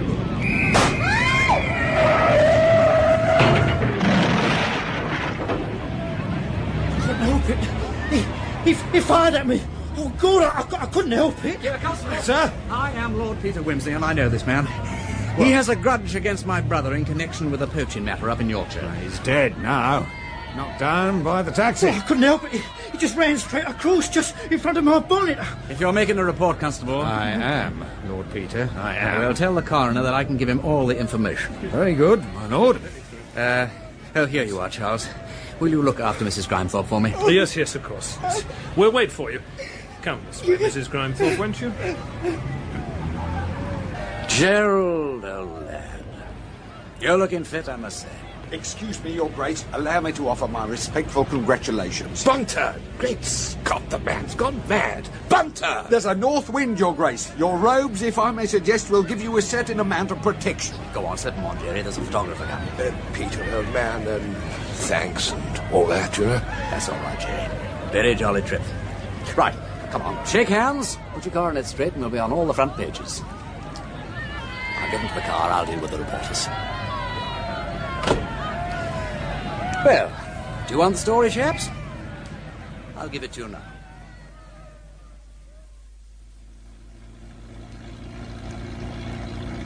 Is this Piccadilly Circus?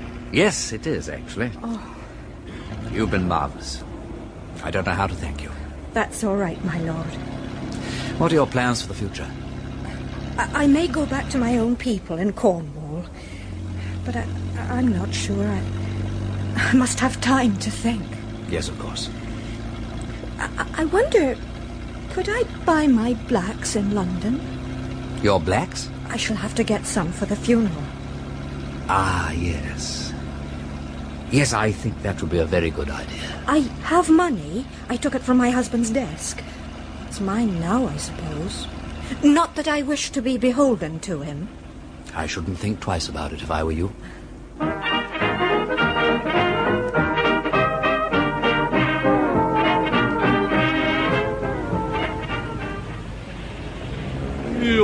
Salt in my stew. Hey, you! What are you doing up there? Oh, hello! It's old Sugg, my dear old fellow, Inspector Sugg. Do you know where I am? When in doubt, always ask a policeman. Yes. Why, if it ain't Lord Peter. Splendid. Better be getting home, my lord. Yeah, no, I couldn't do that, old lad. Not without good old Freddy. Never desert a friend. I wouldn't desert Freddy, not for all the rice in China. Besides, there's dear old Parker Bird. Mr. Parker? Where? Sleeping. He's sleeping, old lad, tucked up beside the statue of Lord Palmerston. Now, don't wake him, that's unkind. Parker never gets up until the alarm goes, you know. How disgraceful. I shall write to the Times about it. Your cream like coffee. Hello! Pardon? Oh! It's Freddy. Jolly, holly old Freddy. Dear old Sugg, let's all go home together. Here you are, my lord. In you go. Thank you. Hold the taxi steady, Sugg. It's rolling about. Yeah, well, my lord, hold on to me. Thank you, Sugg. Who must have the next dance with Parker? He's been a wallflower all evening. 110A Piccadilly driver. Take care of them. Here, take this. Not likely, Inspector. Only too pleased to help. I reckon his lordship is entitled to a bit of a celebration. Come on, Charles. We're waiting for you. Coming. Well, come on, then. Room in the back. Here's plenty. We're the Three Musketeers. Good night, gentlemen. Nighty-night, Suggykin.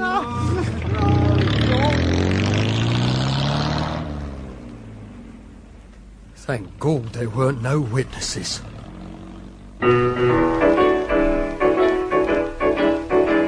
In that, the last episode of Clouds of Witness, the parts were played as follows. Lord Peter Wimsey, Ian Carmichael; Bunter, Peter Jones; the Duke of Denver, James Villiers; Lady Mary Wimsey, Maria Aitken; Inspector Parker, Gabriel Wolfe; Sir Impey Biggs, Brian Olton; Merbles, Malcolm Hayes; Mrs. Grimethorpe, Elizabeth Proud; Freddie Arbuthnot, Nigel Lambert; Simon, Bridget McConnell; Madame Brigitte, Joe Manning Wilson; Benson, John Forrest; Sugg, John Bull; and other parts were played by members of the cast. The speech for the defence was adapted by Peter Jones and Tanya Leven from the book Clouds of Witness by Dorothy L. Sayers. The programme was produced by Simon Brett.